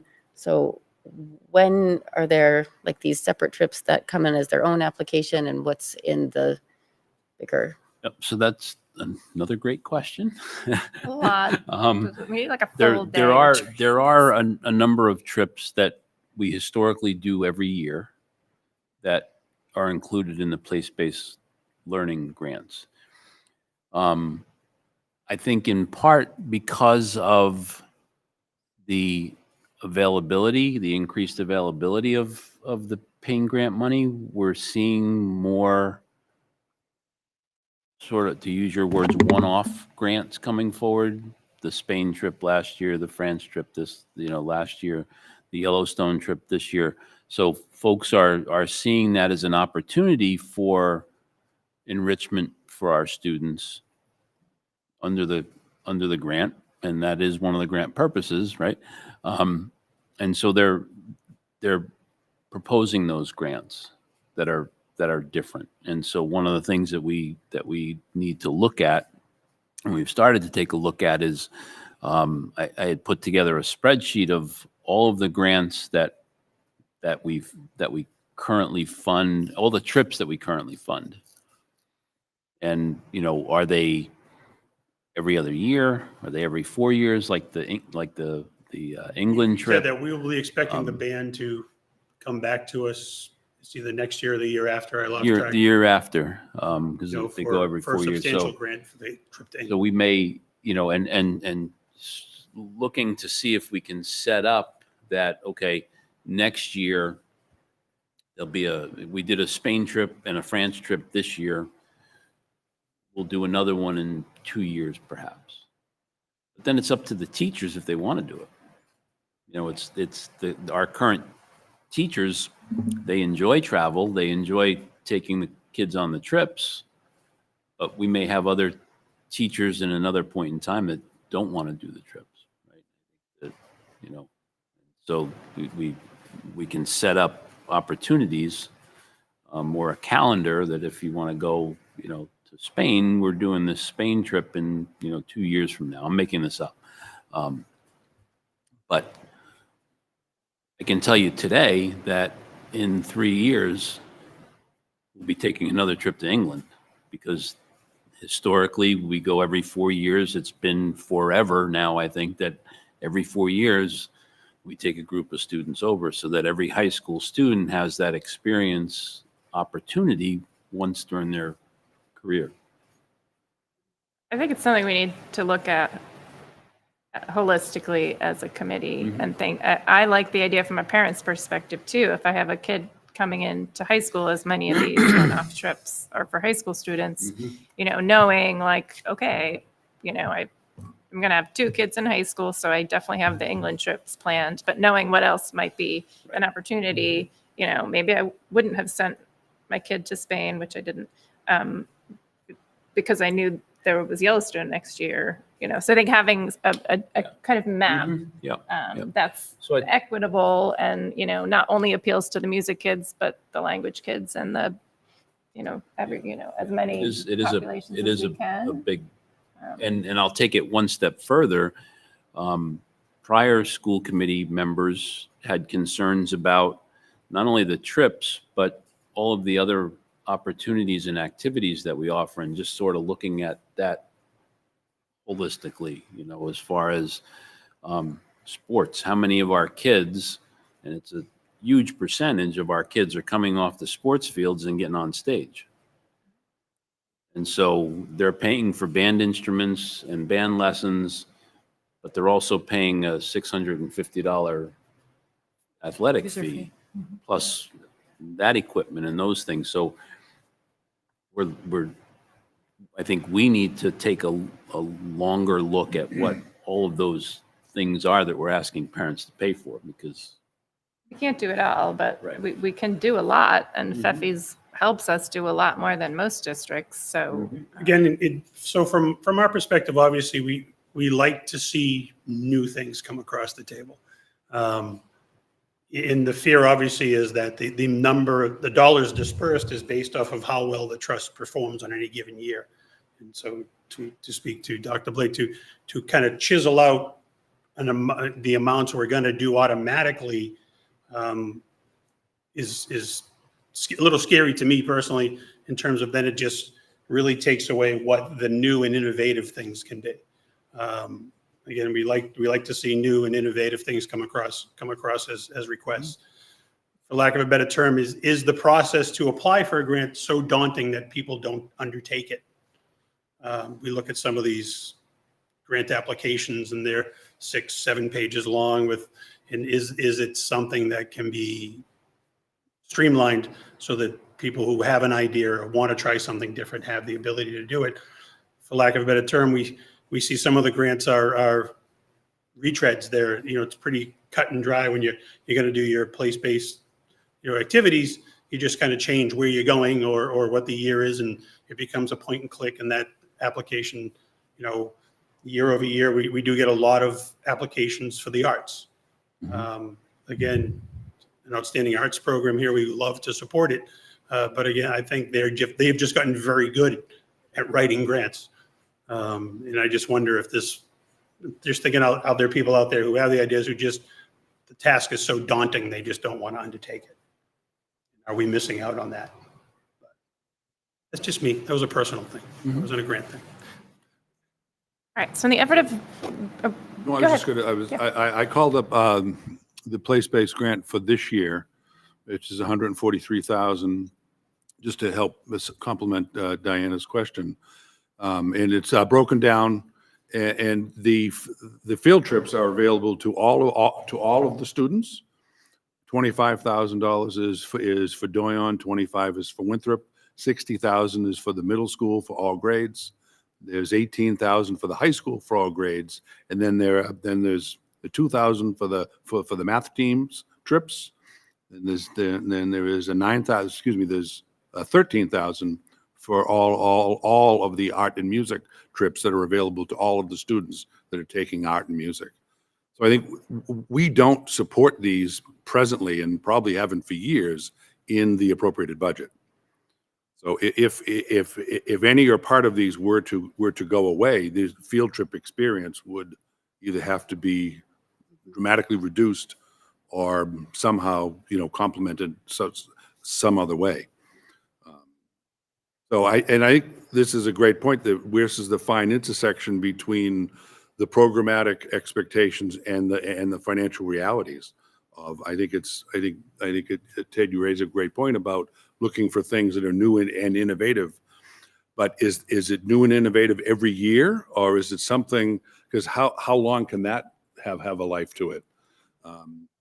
As opposed to this place-based learning that teachers can rely on. They know from one year to the next, it complements the curriculum, complements the school calendar, and there's some dependability there. So I think it's a fine line between the programmatic needs, the curriculum needs of the building with the affordability of what happens if these things actually go away, to something that becomes truly more experimental, which isn't necessarily, And the hopes on that is that this money could help that experimental thing, and maybe it's a miss, maybe it doesn't work, but this is where someone's going to have the ability to try it. Maybe it hits, maybe it's something that catches on and it goes really well. Again, so that's kind of the spirit back into the trust, but we do know we've become a integral part of some of these programs. It's an interesting and fortunate problem to have, right? I mean, we have this Sure, there's districts wonderful that would love to funding have this source, but you know what? If I wrote a note to myself, look at the yearly asks and hypothetically add them all to the budget. Well, just in the numbers that we see here tonight for the recurring asks, the budget would be up over $400,000, right? Between place-based learning, well, maybe not quite 400,000, but place-based learning, PD, the boot camp. And we know what our budget ask was this year. Could it have sustained another $400,000 on top of that? But those are rich experiences that we're able to provide to our kids. So it's a wonderful problem to have. Along those lines, so thank you for presenting. This was terrific, and for the entire committee. Sorry if it was a little clunky, but No, it was No, it was wonderful. great. I- It was good. Looking back at the You last did couple of years, yourself. to your point, I really like how well-rounded this year is. Some of it is the applications, but some of it is what you've done across, I see academics, elementary, all the way through high school, the safety innovation, arts, and athletics. I think it's a nice mix that represents every single student that we have within the district, and that's particularly nice this year. So I think this is a great overall funding. Yeah. and Goal. thanks for all the folks who put in the applications. I mean, I know it's a chore. And obviously, thanks to the team that took the hours to do this. There's a lot of hours in a short period of window to kind of go through all these grants and to talk about them. It's a great working group in terms of conversation and ideas back and forth, and it's open. Yeah. It's a great group. And the Hey, can you- Peppies. And the Yeah. Peppies for providing this. Been our- I was going to ask, procedurally, are we voting individually? Do we vote all So together? I don't procedurally, remember from last year. what I was thinking, we would vote individually. We can't vote all together. Back up. So we have 11 grants before us. So the Yellowstone trip was not approved by the paying grant committee, so we take no action on that one. So that's 10. The Coral Robes, it seems like, if That moved if into the Twig. requester is comfortable with moving that into the Twig realm, that drops us down to 9. 3 of which were fully funded. So maybe we go through those first because those seem potentially like the more straightforward ones. I shared with all of you in the school committee folder the final rubric breakdown that the Okay. paying grant did. It just has how much less we funded them, what the paying grant recommendation score was, and just the final amount we funded. Pete did kind of like the Olympics. We threw out the high, threw out the low, and came up with a median rubric score. Then I also shared the professional development grant proposal and the tech ed proposal, because I know those were 2 ones that questions came about. So those are both in the folder as well. What folder did you put them in? In the school It's in the student rep. Was it in the Oh, student rep cool. one? Oh, That's okay. That's all right. Sorry. We have access to Older. that. Or But that's okay. We probably have access Oh, to there it. it is. So the 3 grants that were fully, Thank you, not Charlie. fully funded, because they're not funded until we vote on them, but fully recommended by the Payne Grant Committee were the Bringing Art to Life one from our Director of Fine Arts, Integrating Digital Production for Enhanced Learning, that digital protection system. So what's the feeling of the committee on that grant? I feel like, is that a good strategy to vote for the ones that were fully funded as a start? Is it possible to, you're gonna stay here for the vote? I'll do whatever you need me to Is it do. possible to pull those up when we're talking Um, about them? That would be helpful. Yes, if you would. From here? Yes. And we did speak to the proposer, and because it's obviously what it is, a digital projection system, there really was nothing that could be pulled out of it Right. for a reduction in this. Right. I just closed my notes. This seems like a great addition to me. I like that the Payne Grant Committee fully recommended it. I like that it benefits, a ton of students, as well as has opportunities for potential revenue or expansion to other areas. I move to approve the Bring Art to Life grant application as presented. Second. Okay, so moved by Diana, second by Jenny. Any further discussion on this grant? All in favor? All right, so that's 7-0 to approve the Bringing Art to Life grant. So the next one that was fully recommended by the Payne Grant Committee was the RAVO request. I think that was like the 10th. Yep, there you go. Request was $10,200. Benefits a small amount of the students, but an important population. And if it can be used year after year, it has the potential to benefit many more. It's a relatively small ask in the grand scheme of things. I move to approve the RAVO grant as presented. Second. Moved by Diana, second by Jenny. Any further discussion? All in favor? Okay.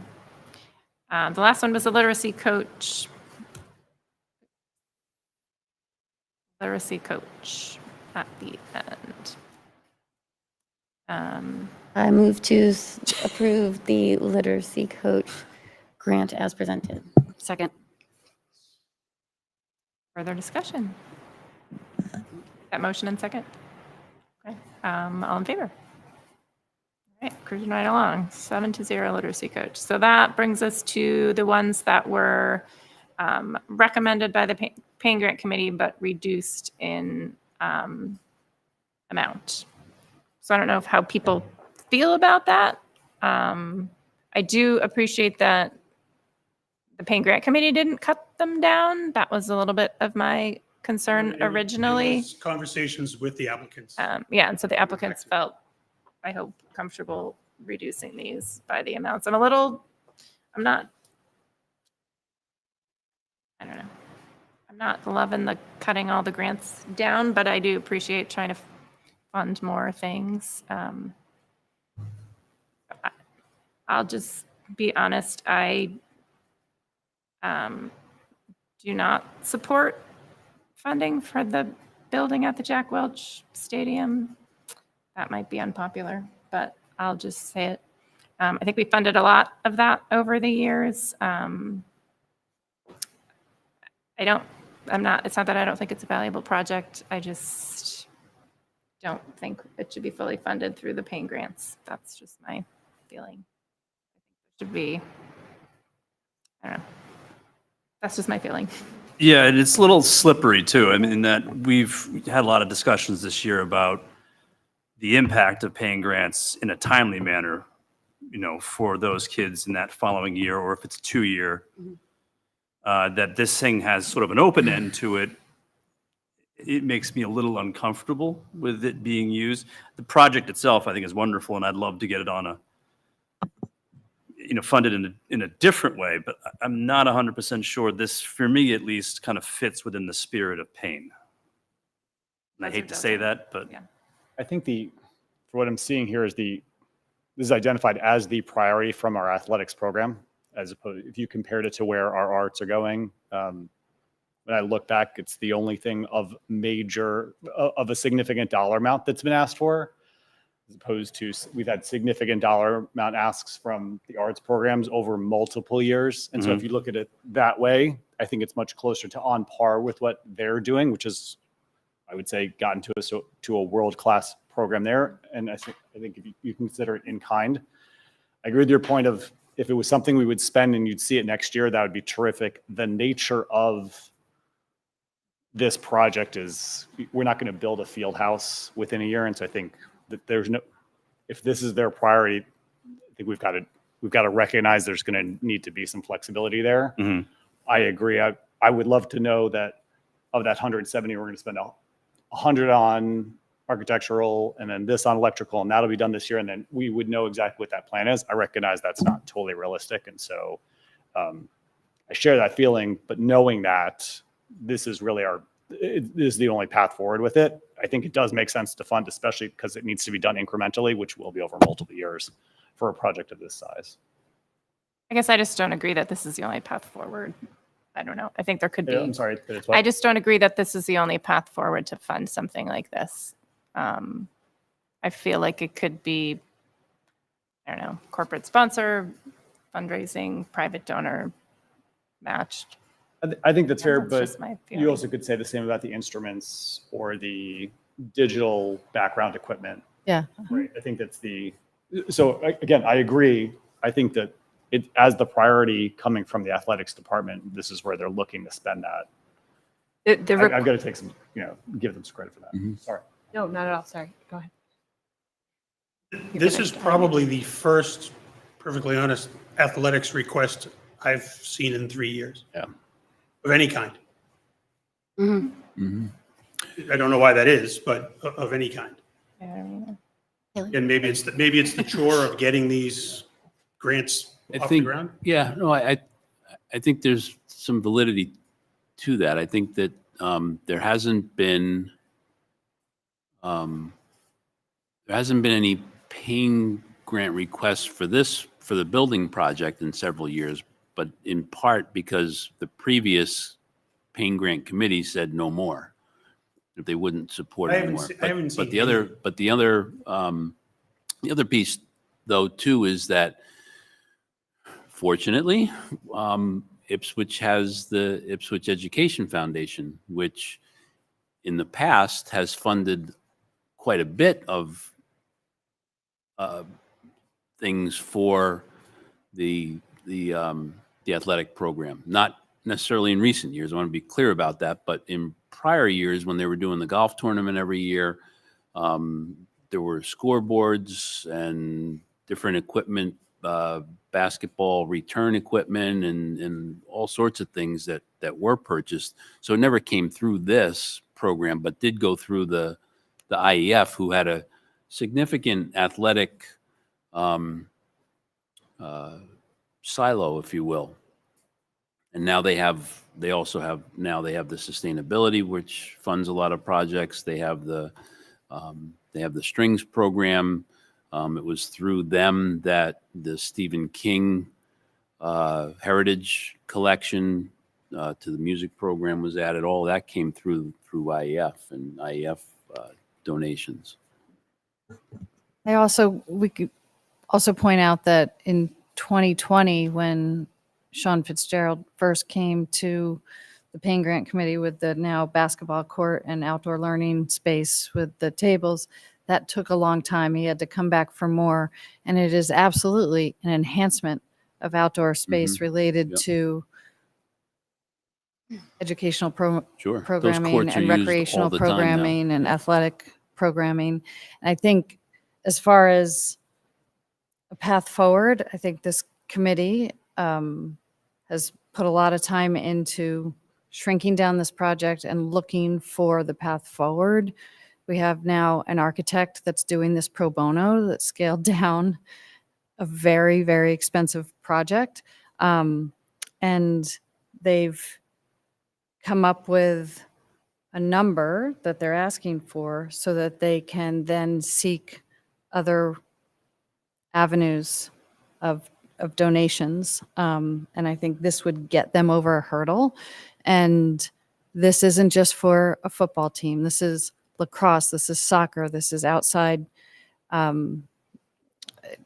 organizations that when they come and use a turf field need space for a team room. And right now we have teams that during halftime sit in the grass. This would help complete a project for the future that multiple students would benefit from. And it's the phasing of a project that never got finished, and they're trying to complete it piece by piece. And this money would get them over a big hurdle. It's helpful to understand it Haley? Yeah. because it's such a big project. Yeah, that's what I was going to ask, because what was highlighted before was what the difference was. I think you had said 1.2, and so there's still quite a difference that they have to make up. So I was interested to know who else is supporting the staffing on this in terms of, I mean, coming up with the time to run a capital campaign of any kind or to apply for other grants or those kinds of things. What efforts have already been made and what's the plan? I heard you say before that hopefully this would help move the needle on how they would approach that.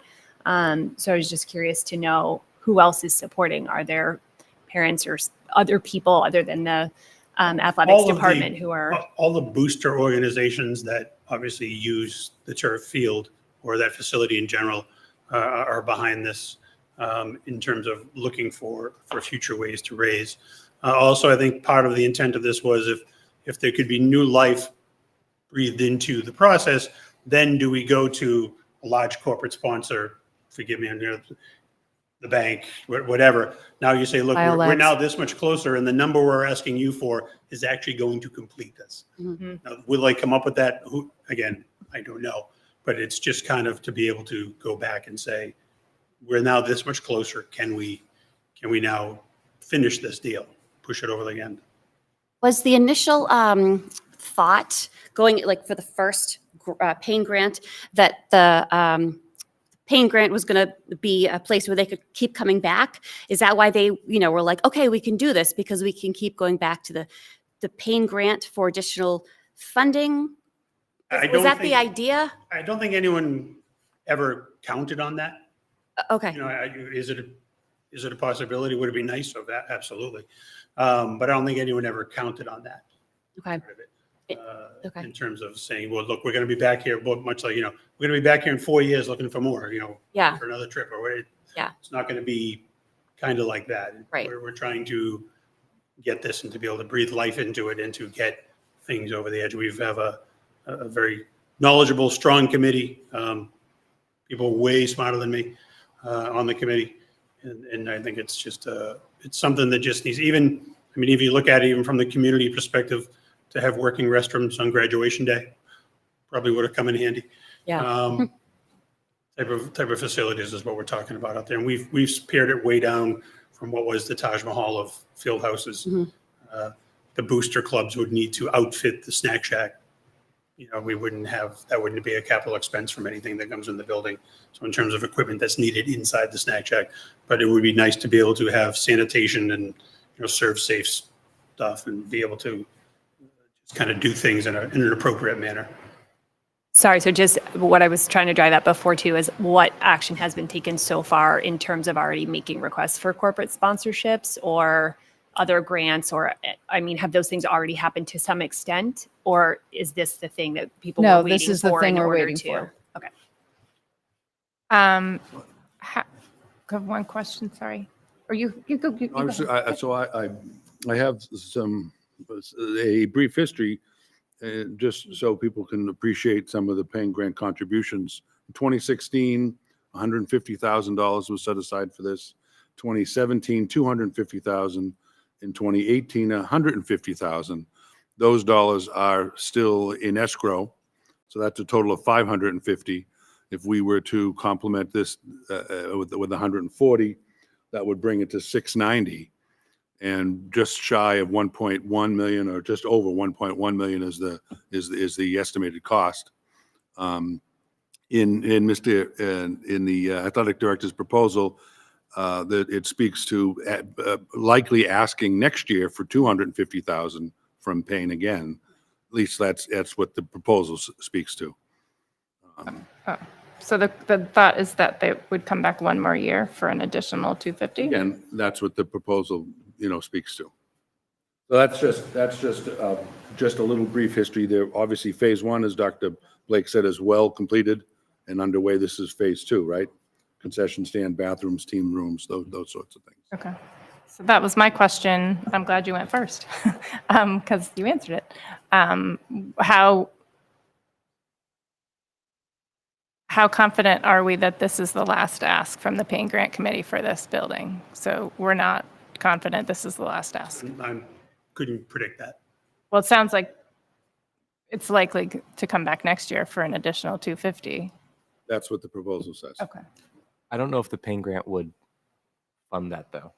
Having just funded pretty much the same thing last year, I think they might look at They the, funded okay, it well, 3 you years already- before. Right. So most of the people on Payne grant this year weren't, I don't think anybody served during when No. that was funded. Even the last contribution to this was what, 2018? 2018, right. And I think that's what Dr. Blake was referring to, that previous Payne grant committees, or the previous committee had sort of it appears they had put a halt on that. I think perhaps, Did the and current- maybe this is, oh, I'm sorry. Sorry. Did the current committee have those numbers when they were considering Those were, this They were in the decision? proposal that Mr. Gallagher provided, yes. Okay. we didn't know that they were going to ask next year for an additional, I don't think that was discussed. It's in the proposal. We know it was a It was in the potential. application. In the application. Obviously, the intent would be hopefully to find other sourcing as we go through this. But just a question of, are you able to be a viable appeal to another corporate vendor, corporate sponsor? Maybe this is where you're going, but maybe that's we would not fund next year. We could signal we would not fund next year, but I think there's an important aspect of what you're bringing up is the funding this year gets them over a specific hurdle to allow to go to outside funding, which would eliminate the need to ask for future funding from the schools. That's a big differentiator for me. And so if this does that. It is, but that's not consistent with what was on the application. No, I know. So I'm it's- saying it's- we could accept this. I mean, we can't communicate- decide what we're going to We make have- next year. We have Right. several know who things will that be on come the forward committee where or where who- they plan on coming back next year. Doesn't mean it gets funded from the Right. Payne Grant Committee. Right. The other thing that Charlie brought up earlier about the capital, I wonder if this isn't something that we can add Great idea. in a capital plan and bring it to the floor of town meeting. We had lots of discussion about, different things that were in the capital plan that was voted on at town meeting, and, Right. some of it passed and some of it didn't pass, right? So, I mean, there were efforts to remove money, I should say, from the capital plan that failed, and there was a vote that was taken to remove something else that passed. So maybe, for some of the funding, we that might be an option, in addition to the other grant where we're looking for air purification, or was it dust collection system? Yeah. I think from a budget perspective, that's probably the conversation to have. Is it, almost set aside the dollars, regardless of how much it is. What may be a capital ask, and really a truly large ask versus some of the things that might not be. For example, I think the examples that were used, and I think you gave one of them, which is an excellent example of the Doyon playground, took 2 years to do. And I think Diana, no, I guess it was Jen, you spoke about the outdoor rec, the rec space. I think one of the things that may be different between that and this is that both of those projects were anticipated, or at least at the time of proposal, hoped to be completed within the year. I think historically, one of the concerns that came about was COVID. COVID brought both of those projects were funded in either 21 or 22. So that brought things to a halt in some ways.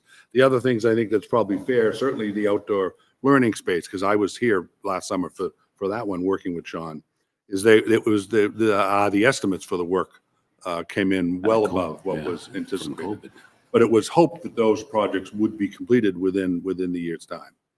One of the things I think we have to ask, out loud and transparently is what does the FEFIS committee expect for money that we probably know we're not going to spend within the year?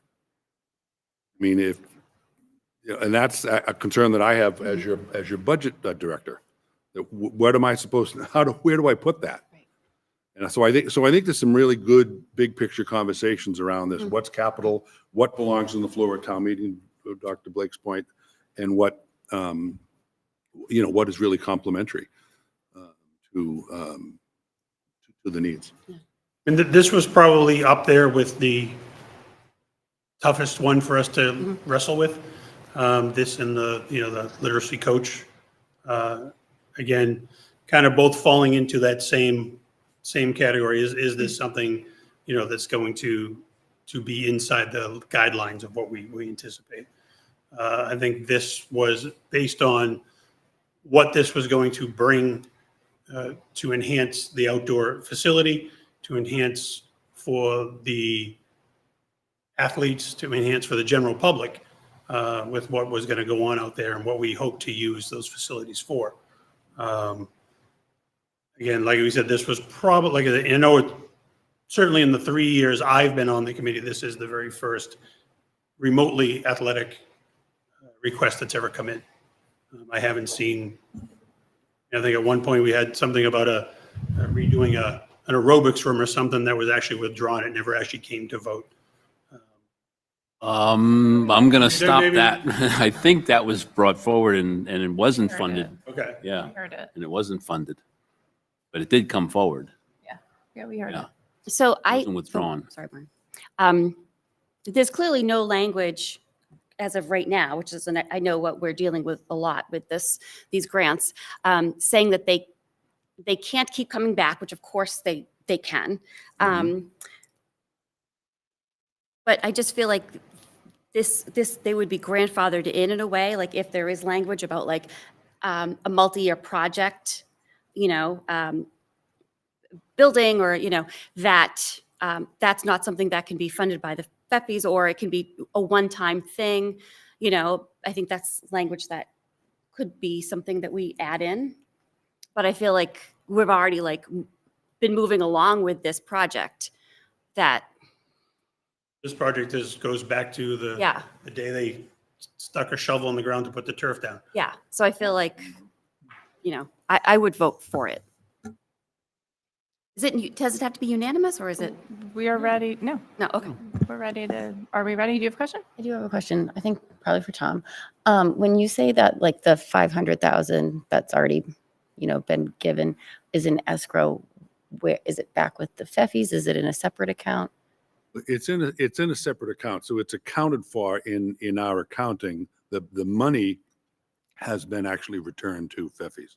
We, the school district, do not have those dollars, other than the awareness of the existence of them. Okay, so it's still accumulating the right amount of interest. It's not Okay. under our jurisdiction, Okay. other than that it had been previously approved for this purpose, So we but could get it unspent. back, right, for this. And I just pulled up some minutes from one of the committee meetings, and in addition to, it's not just 550, for some reason, I have in my head 625, but some things that were paid for, and part of that is IEF, but some things that were paid for because this is phased with the turf field are things like the scoreboard, the track, which was different than the turf field.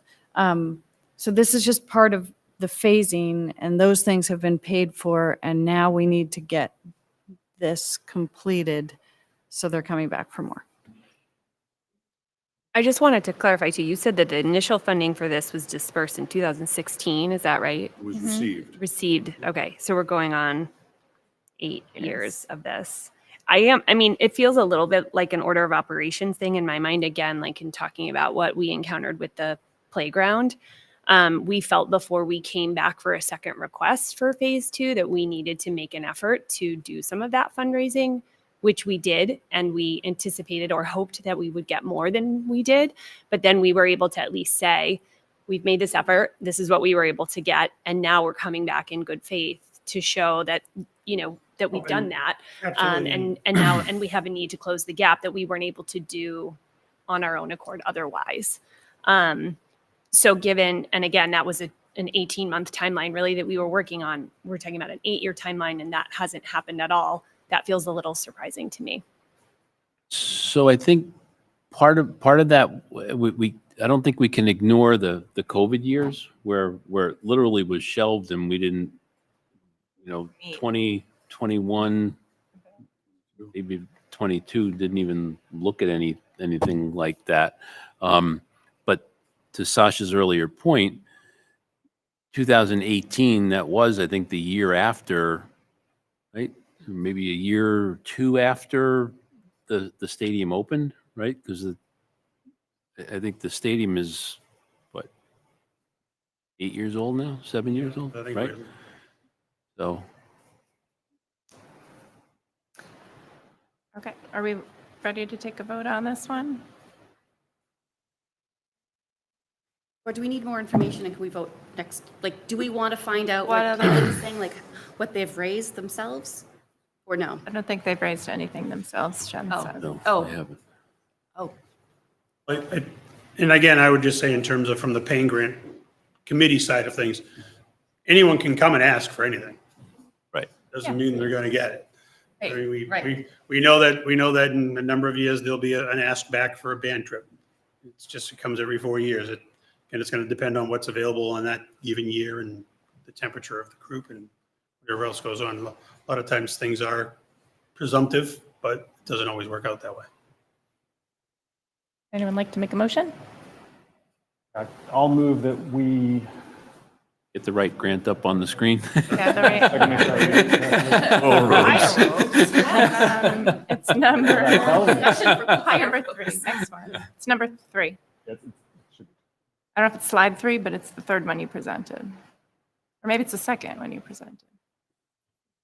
I move that we support the building at Jack Welch Stadium grant as submitted. I'm sorry, I didn't hear you. May love you to repeat repeat your. I move that we approve the building at Jack Welch Stadium grant as submitted. That's $250,000. I think we need to For have the- the amount in the. For the amount approved by the committee of $140,000.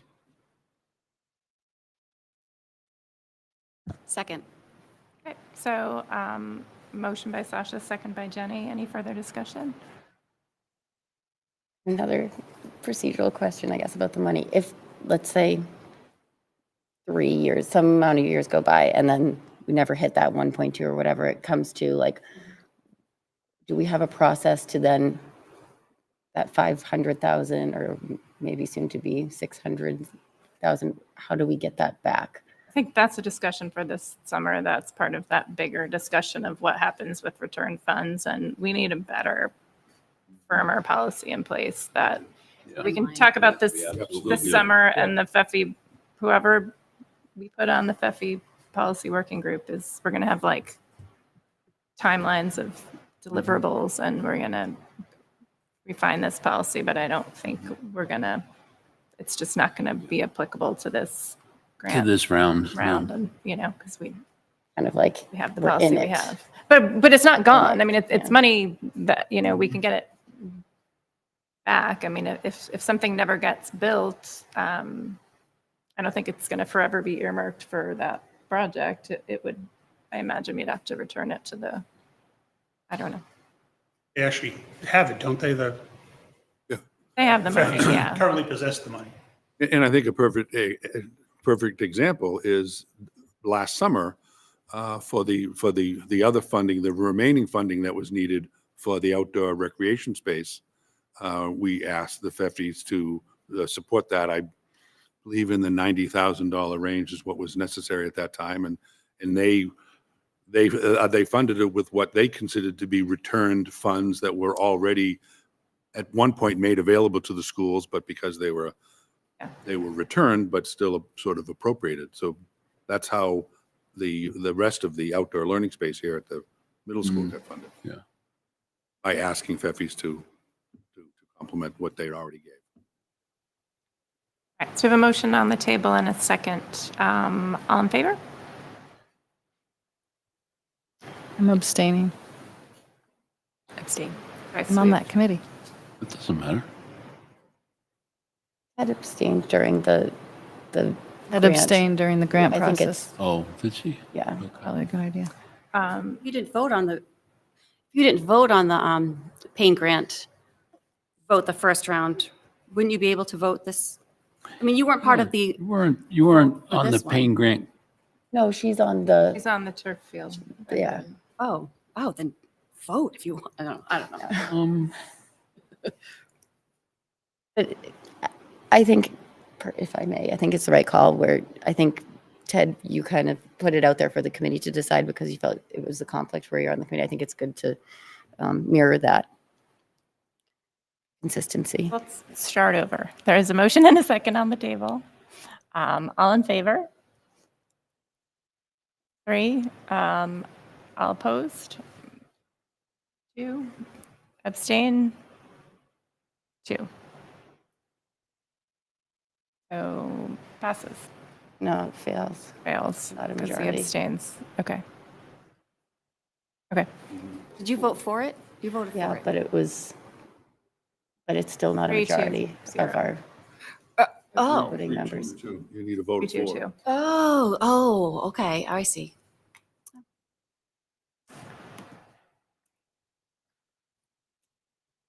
Okay, so we have the instrumental impact elevating performance of the band program.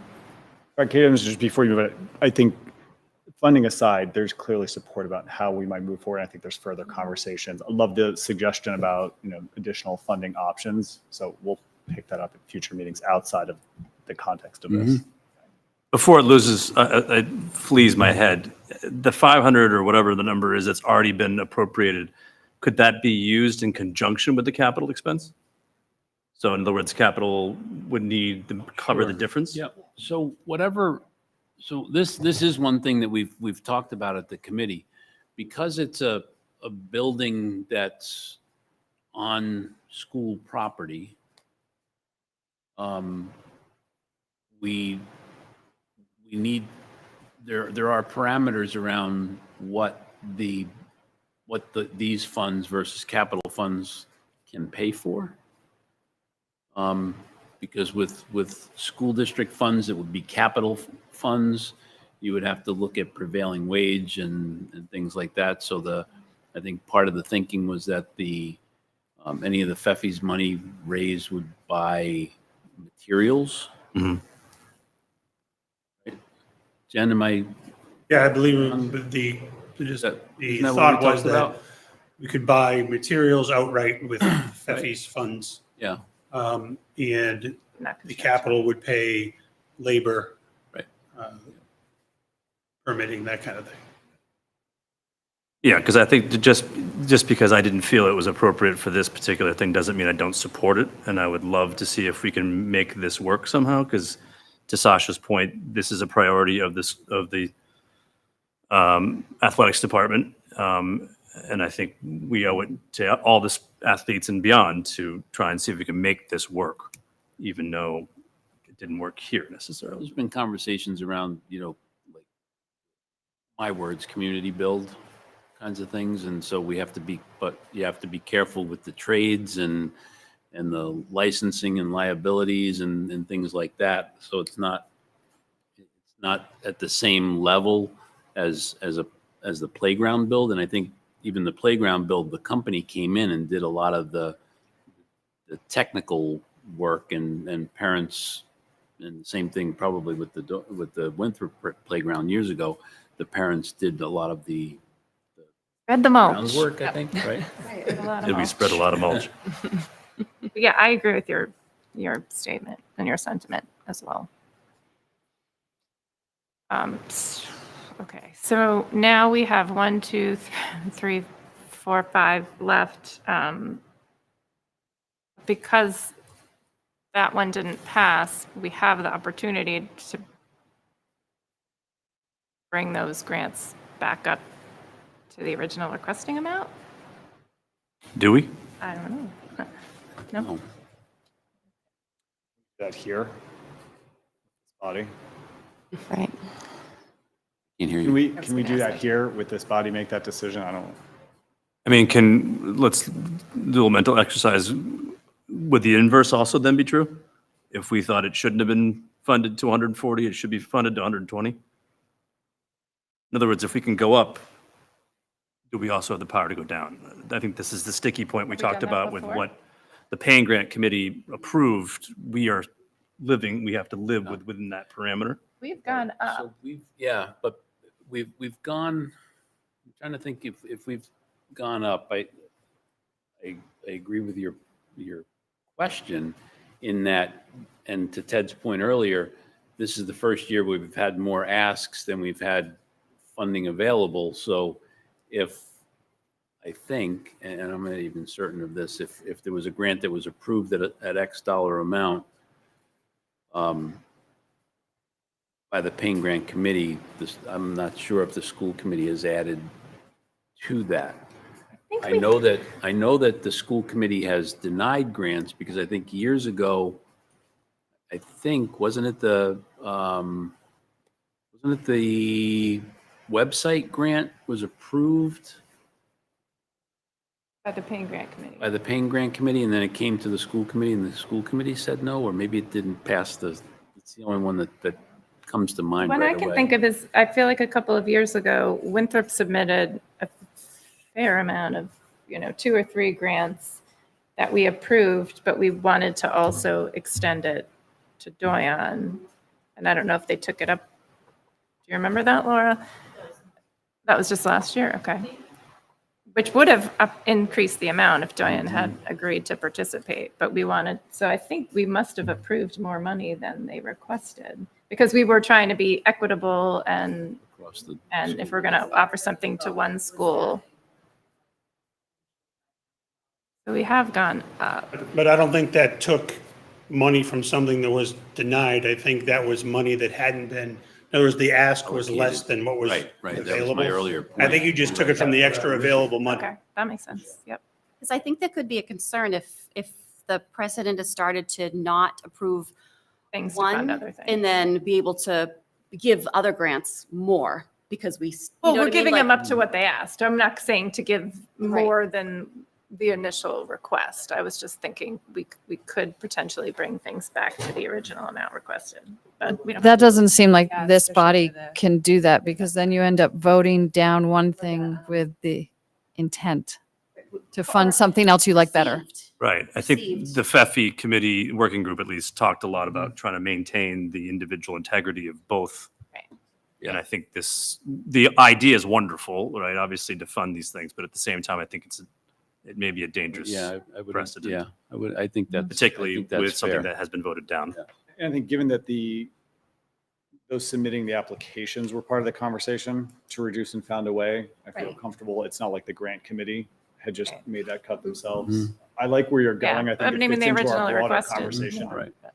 Yeah, for tonight, let's go as they're And yeah, recommended by Yep. the committee. I agree.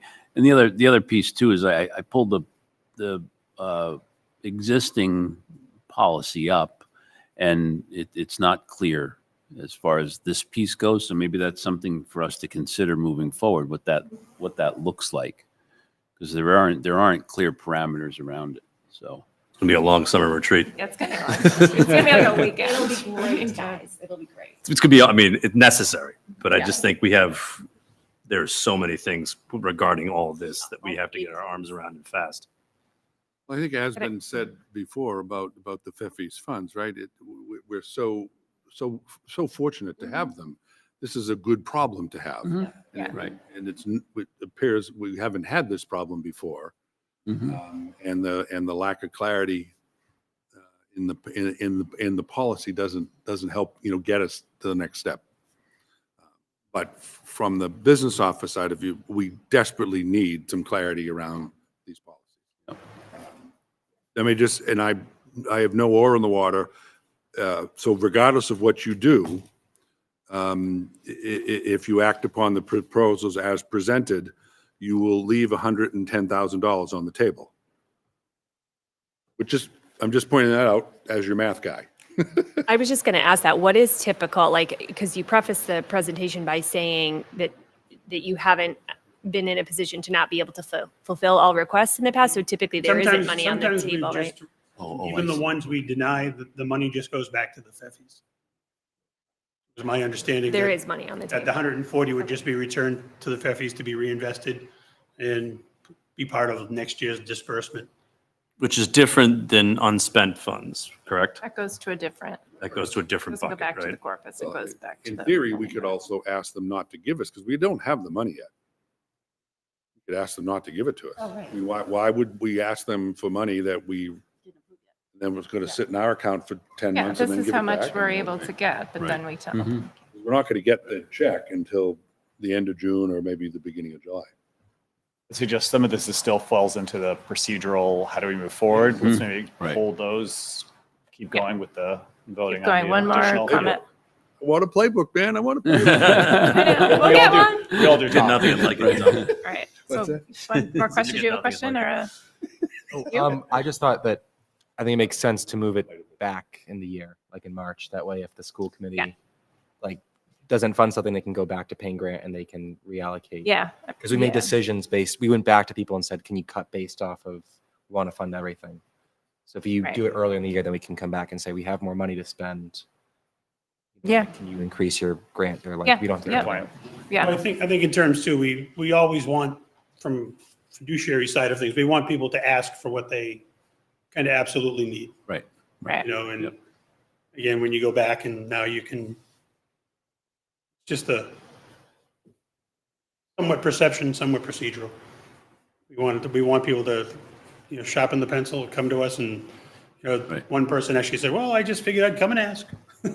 Yeah. Well, So I see two paths forward right now. I see either we vote on these 1, 2, 3, 4, 5, 6 remaining grants as approved by the paying grant committee, or we don't vote them and ask the paying grant committee to go back to these 6 people and say, are you still good with the cuts? We now have a little bit more money, or is it better to just vote on everything? And we all know what one? the answer will be.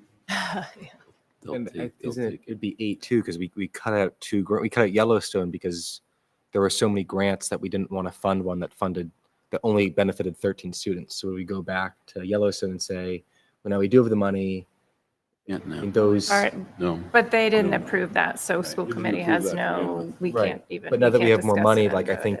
think if there was no building at the stadium, I bet you Yellowstone would have been approved. Yeah, so we have a past practice. I don't know about that. Yeah. Only because of the sheer number of students it was going to affect. Well, Right. we would have had like a surplus of $100,000. Yeah. It's just But Yeah, to we've to your had point, surpluses and that's sent a it that's a back great just 'cause it's that's a great sent back. suggestion.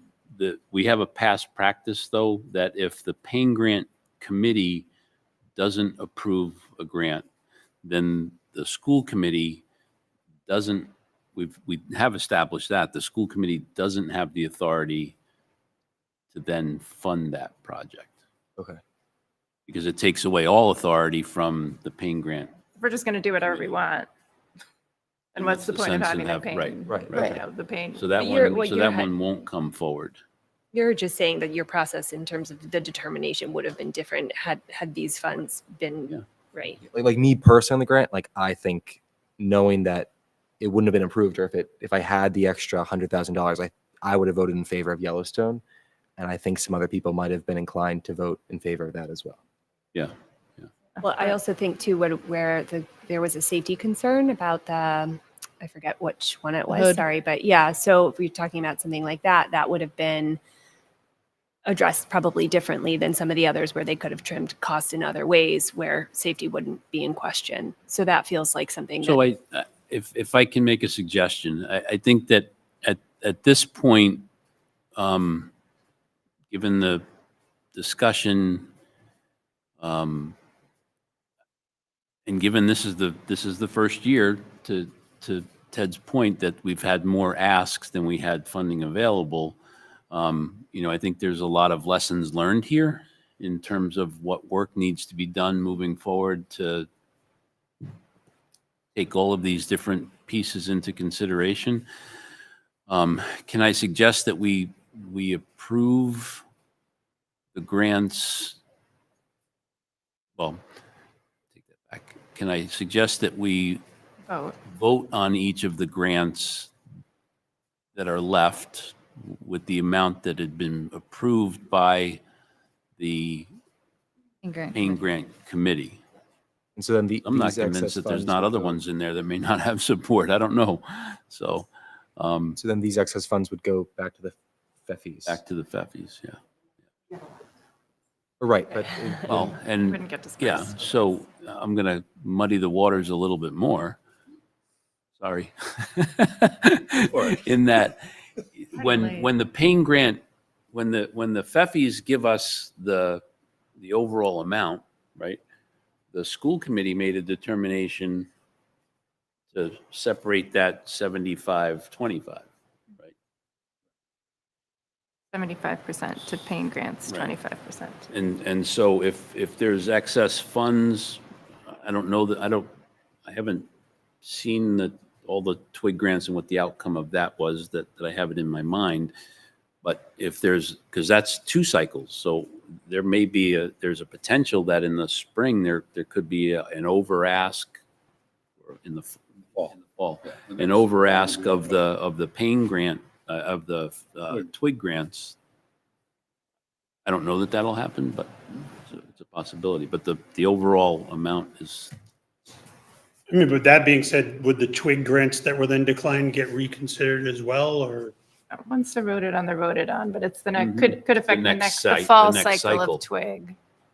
right, because there's 2 Rounds, cycles right? to that, as opposed to the 1 cycle of the Aren't we paying grants. then, well, it's for you guys to decide. Yeah, yeah. Right. That's why I said I was muddying the waters. Like, Back in here. but So, yeah. we don't have the chair of the paying grant committee here, but I think what you were asking, Charlie, is like, could you, within your authority, go back and say, well, could we redistribute this money? And we just don't have a precedent for that. I mean, I think once once votes are taken, they're typically, well, I don't even know how long. When do this? Because I mean, this grant is what, from like 16 something, isn't it? How long has the school committee been 16, overseeing the allocation of funds? allocation of FEFI funds. I mean, just since the sale, so since the first paying committee got 2012-ish, What happened 2011. before 2011, 2012? Oh, you got to go back and read the that- history. that- Wall Street Journal did a It was lot. for this. There's a whole, There's a whole lawsuit on that. It really is. Oh, yeah, there's, Yeah. yeah. Wasn't So a lot. it's only since the sale of Little Neck that the new FEFIs got established that we've really been getting these consistent distributions, increasing distributions for about 12 years or so. Yeah.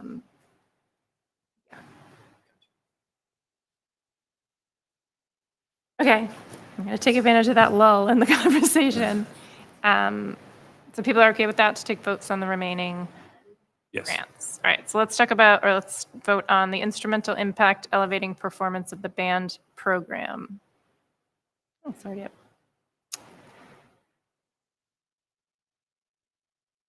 Motion, motion to approve the grant for instrumental impact at the amount approved by the paying grants committee of $26,189.31. Well done. Second.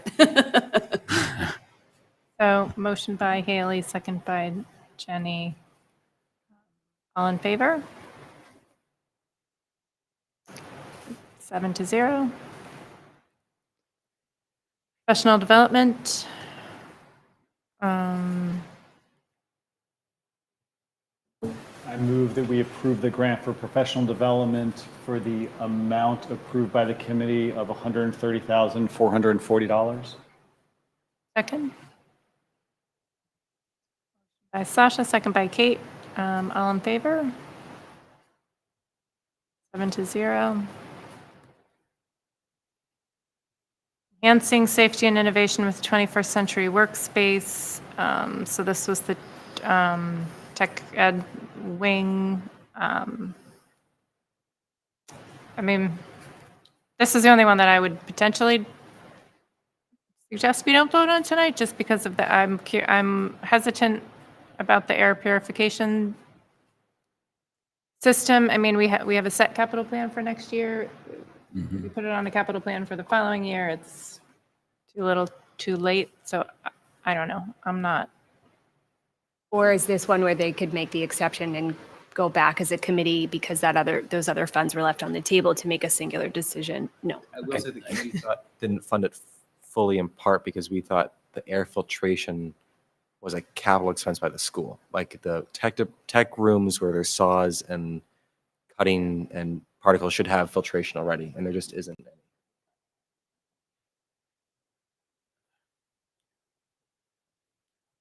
I don't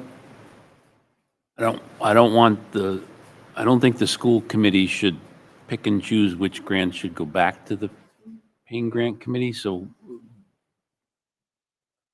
if you don't want to vote on this one tonight because of that piece, let me dig into it a little bit and get more information on that, the specifics around the filtration system, and if that's something we feel like, I mean, yeah, I agree with not going back to the original grant requester. I think it'd be nice to get some clarification on if we think this could be funded in another way through the operating budget or. I'm just rereading what's on the slide, but we're talking about 15,000, right? 15 even? Charlie, do you have the full? Yeah, I'll pull it. Obviously, I surmised these for this purpose. You want to take a look at the full I shared it ones. with all of you too. It's in same place as where the budget was. I have that budget in front of me too. Yeah. So, the 15,000, if the other pieces of equipment don't rely on, because I know that's electrical upgrades are involved in that, because I've already spoken with Scott Jewell around some of that, because we have, in anticipation of this getting funded, we've got to make sure that we know where the electric drops needs to be, and what we're looking at is in terms of funding, getting a contractor on board. But if that $15,000 isn't contingent on those machines being able to operate, then I would suggest that the school committee, if you're going to vote on this, take a vote on it, whether it passes or not. And then we'll have to work with them and figure out, okay, what else do we need to make that work, and figure it out from another funding source. So the $15,000 was for a dust collection system, one fixed, one mobile, and air purification units, Anilla Supercell. I imagine they're similar to the box ones that are there. So it was like 3 different pieces of air purification. I presume that because they offered to take the 15,000 off and still have the project proceed, that they're not intimately tied. Intertwined. There's not a required progression. Okay. Because if there were, I would assume that the authors wouldn't have taken The safety thing. the safety Said, thing. no, off, we the can't dust do it Unless they're otherwise, relying right, on right. something else. us Yeah. picking up. Yeah.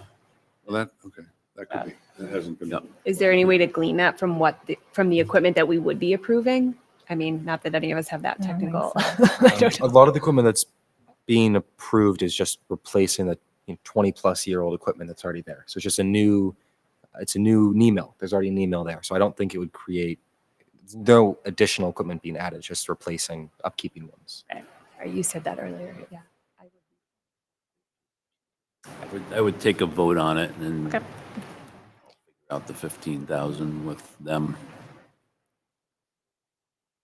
I move that we approve the grant for the Enhanced Safety and Innovation for 21st Century in the amount approved by the grant committee for $84,178. Second. Motion by Sasha, second by Haley. Getting tired. All in favor? 7-0. College boot camp. I move that we approve the grant for the college boot camp for the amount approved by the committee for $12,750. Second. Moved by Sasha, second by Jen. All in favor? Okay, 7-0. And place-based learning. Move that we approve the grant for place-based learning for the amount approved by the committee for $151,730. Second. We'll give that one to Matt. Draw. Motion by concert. Sasha, second by Matt. Should harmonize better. All in favor? 0. Okay, thank you very much. I know that was way longer than you anticipated, probably. Should have rolled you a stool or Thank you very something. much. We will make, It's been standing.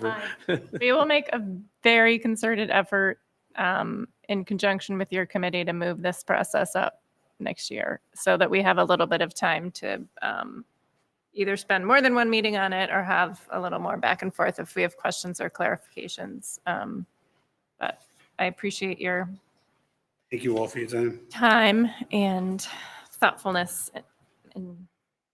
I'd also of be these interested in, you had said earlier about the length of the application and the time commitment. I'd be interested it's to just see from just or an hear. observation from 3 years on. It's kind of the same folks submitting the applications, and I'm trying to figure out why, given this opportunity, other folks wouldn't jump on. Is it a heavy lift to complete one of those applications? I mean, I think if you see some of those applications, they're 5, 6, 7 pages long. Mhm. And I hope everyone's aware that this opportunity is out there, as far as, the teachers and the administrators and everybody else, I'm sure. And again, we like to see new and innovative stuff come across the table. Again, we've kind of become a building block of the budget, for lack of a better term, given some of the things we approve year after year. And we appreciate what they do, but luckily at this point, the trust is performing well, and we get increasing funds every year, but let us all hope that continues as we approach retirement age. That things perform well, but again, just from my standpoint, obviously, as you guys look forward into these pains, into the structure of the grants and how it's going to be, please just remember those of us that are on the committee take it very seriously, and we don't, how can I say this? We don't want to be at a point where our decisions or anything else can be undermined or taken aback or anything else. It's kind of, there's a lot of hours put into this on our part, and Understood. Thanks for all your work. Yeah. All right. Thank you very much. All Thank right. you. Ed, is that your water bottle there? yes. All right, so we did. Still on track, on time? Yeah, we're sorry. If you don't know, you do not have to stay to the bitter end because we are aware it's a school night, but you're welcome to. Okay. Okay, so we did the calendar approval. Textile bin approval. This was a request from Heather Pillis of the Waste Reduction Advisory Committee. Textile bins are, Jenny was like, what's a textile bin? Textile bins are those big bins where you can dump bags of clothing, shoes, sheets, towels, whatever, outside the schools. So Doyon, I believe, currently has 2 bins. Winthrop has 2. Actually, all schools have 2 bins. I don't remember the name of the company, but Heather had sent an email out requesting an additional bin be placed at the high school and Winthrop. So there would be 3 bins at each school. So I had a little back and forth with her saying, have we investigated like more frequent pickups so we could just have them empty more often, but still only have 2 bins? And did anyone ask Doyon, because they have 2 bins and I noticed they were full the other day. So she got back to me and said she has reached out to the Doyon interim principal. I don't believe she's heard back yet, but she also contacted the company. They do pick up pretty frequently. I think part of it is you're not allowed to throw out textiles anymore. You're not allowed to throw clothes in your trash or pillows or things. So you're supposed to be disposing of them in another way. So there has been an uptick in filling of these bins. So she really feels that it's a reputable company. So she recommends, and we have to approve these because they're on school committee property. So she really feels that 3 bins, so the addition of 1 bin at each building is the way to go. And if it turns out we don't need it at Doyon, then she will not request one, obviously. But so she's requesting that we approve the placement of 3 additional textile bins, 1 at each school. There's no And the cost. school actually, there's no Okay, no cost to cost. us. The school actually makes money on it, or I think the green team maybe gets the money, but it is a I don't know, modest revenue source for the green team, which does a lot of great things like the sustainability dinner. So Yeah, it's great. Given how tight Winthrop is there any concern about parking or anything? They have that, but it's kind of on Who's the on the other sidewalk? side. As you're pulling out of Winthrop, it's those 2 yellow bins on the right. So Oh, I okay. haven't been Yeah. there at drop off There's no- for a long yeah, time, but they're I out of don't the- they're think not in the Oh, driveway. cars. Right. It's kind of off the beaten track. And they're not the prettiest, but they See serve no a good reason, purpose. So. Seems like upsides only. So any questions about that? I would entertain a motion to approve the placement of 3 textile bins. I motion to approve 3 additional textile bins at 1 at each school. Second. All right, so moved by Jenny, second by Haley. All in favor? All right, thank you. 7-0. I will send her an email tomorrow and she'll get on it. Okay, deep breaths. Superintendent evaluation. It's late. So I wanted to just go over the superintendent evaluation, the process a little bit. Each school committee member fills out an individual evaluation annually of our superintendent. We use the Department of Elementary and Secondary Education end of cycle report. So basically, we are providing rating, Dr. Blake on his goals, and provide feedback in various areas related to his goals. So this year, Dr. Blake had 5 goals, which he developed in conjunction with all of us back in the fall, or most of us, not Haley, back in the fall, which are posted publicly on the district website and have been all year. And the past procedure has been, and this is in the DESE report too, that the chair of the school committee compiles all of the individual evaluations into a single summative evaluation, which is what we are reviewing tonight. And so it needs to be read into the record, and that will serve as Dr. Blake's evaluation for the year. And he's also received each of your individual evaluations as well.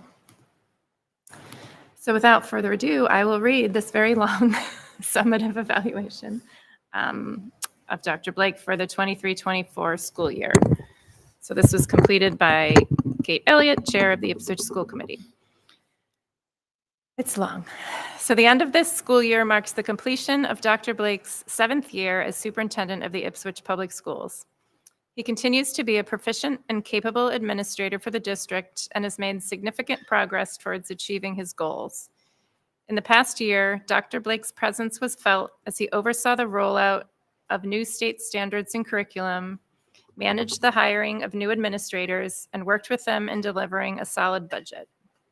He has taken on a consistent form of engagement with the community each week with his superintendent's newsletters and continues to lead the district-wide DEI initiatives.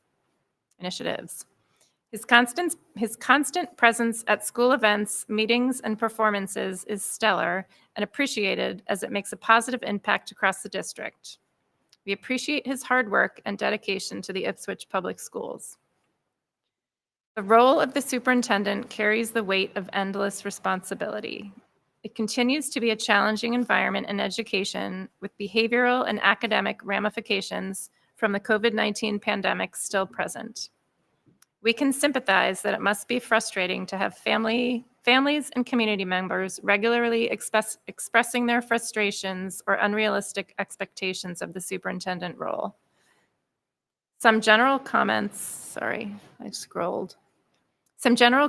received in evaluations from school committee members included comments that Dr. Blake has trouble controlling his emotions at times during committee meetings, and while it is understandable, his effectiveness as a district leader may be dulled in these moments.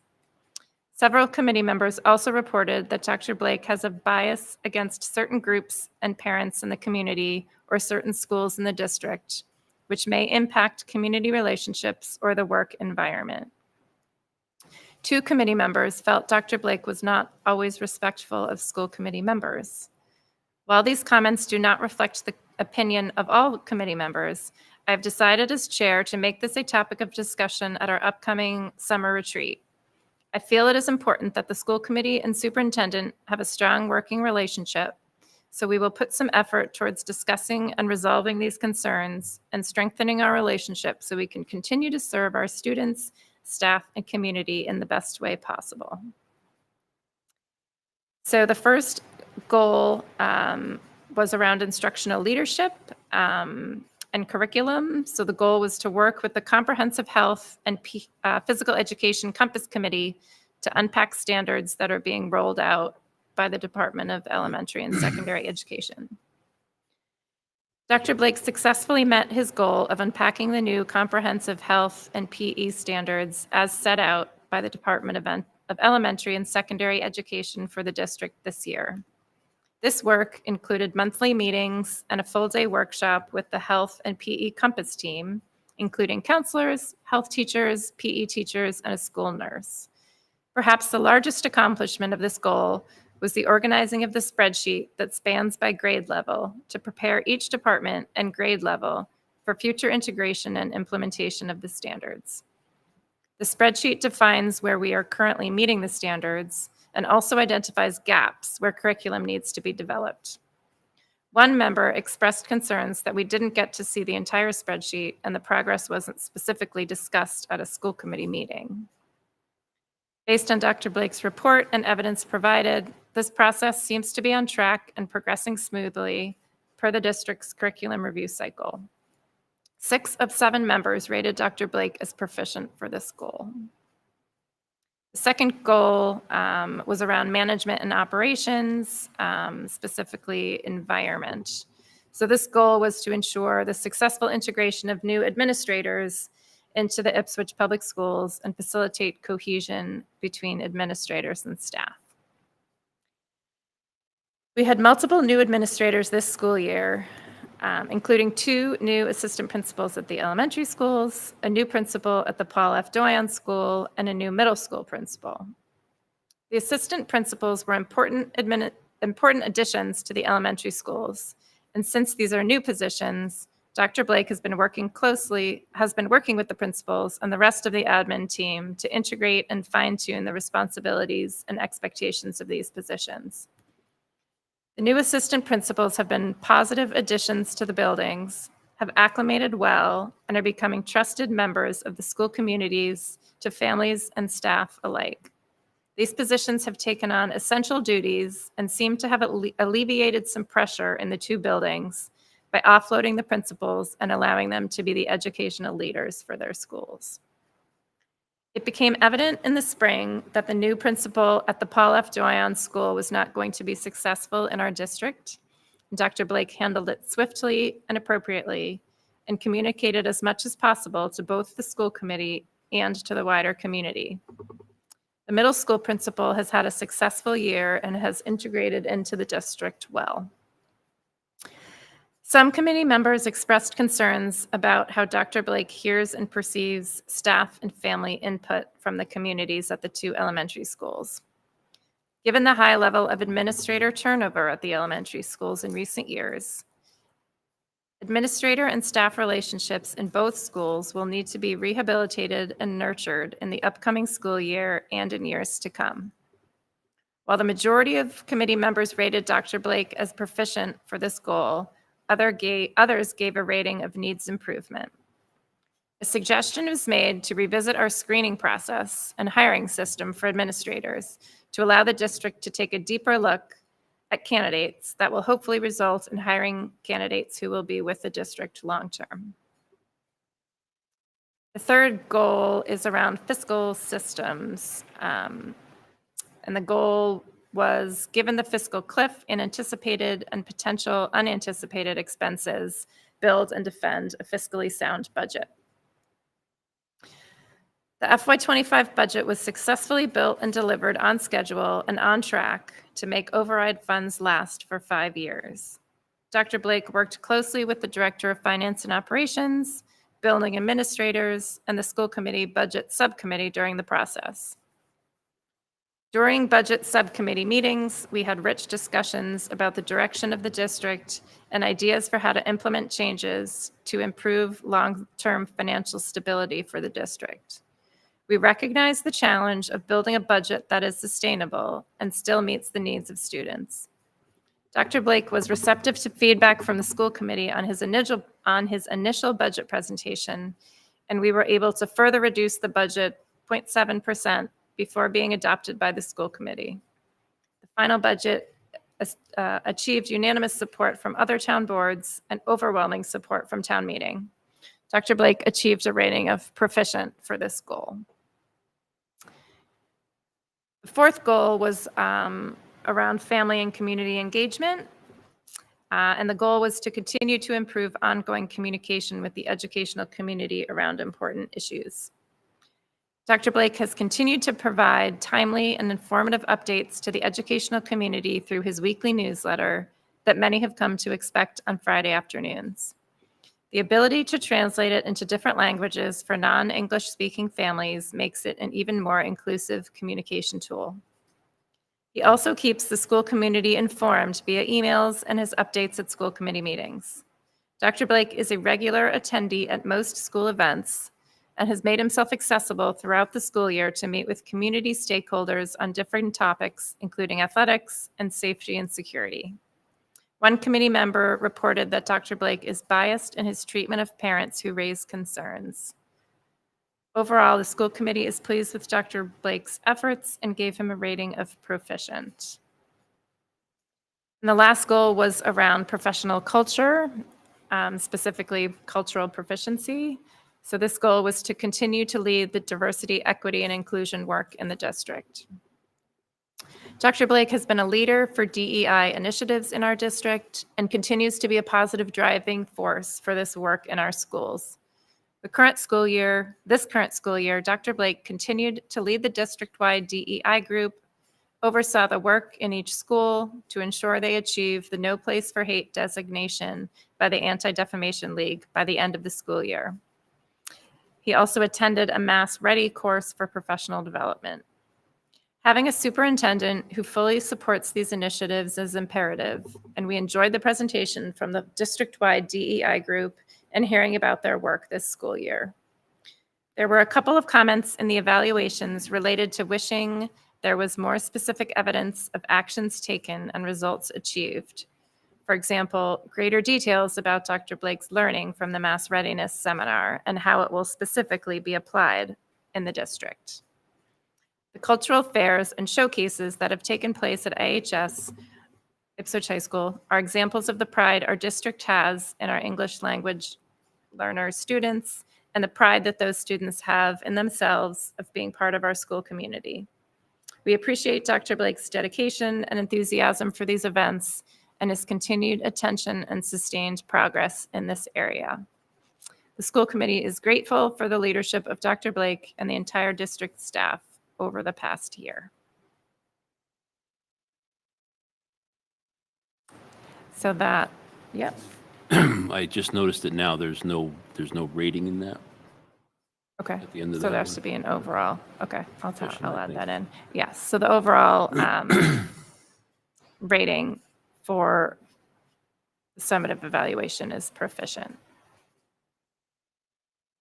The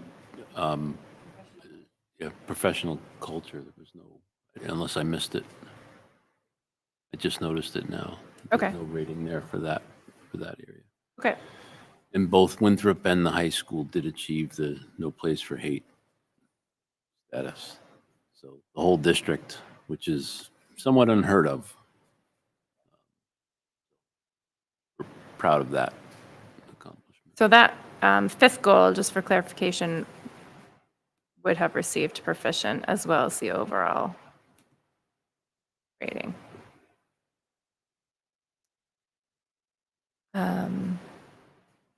Okay. Any questions or discussion about that? Thank you. Well, thank you for your year. Okay, so policy update by Diana. You should have a folder. I'm wondering if, in the interest of time, it makes sense to move this to the next meeting. We'll have time I then. approve of that suggestion. Okay, we'll move this policy Okay, so we're updates gonna- to the next We're going to table that till the next meeting? meeting. Yep. Yep. Let's give a thank you. shout out though for getting it done. Yes. Holy that's- moly, there's a lot in there. Yeah. You're not meeting again, so it No. won't be like a No. double. No, next no, no. Diana time. was Did you positively follow that? effervescent after the whole. We have accomplished the goal for the cycle of completing the review of all the policies in this yes. cycle, so. We're gonna Good put you year. on the FEPI policy only next year. It's the only policy we're gonna do. Sluggish. All right. Well, that saved a little bit of time. Thank you. All right. So I just wanted to discuss briefly summer meeting schedule. We had to wait until we had a full board again, but essentially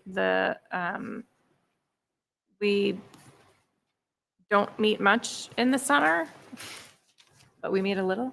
So typically we have a retreat that is typically 3 hours, but I don't know. We'll see. We might have to get them by 2 meals instead of one, and a 5-hour retreat based on what we discussed tonight. So maybe it might be easier to set. So typically we have a retreat sort of end of July or beginning of August, where we have to abide by the open meeting law, but it's not a typical format meeting. We typically meet off-site, have a meal, and sort of have an agenda that digs a little bit deeper into, a couple issues that are need to dig into. So, and then we also typically have a meeting the third or fourth week in August before school starts. And that's a more typical school committee meeting, getting updates ready for the start of the school year, et cetera. So maybe the August meeting before the week of school is easiest to schedule first. School starts the 28th of August.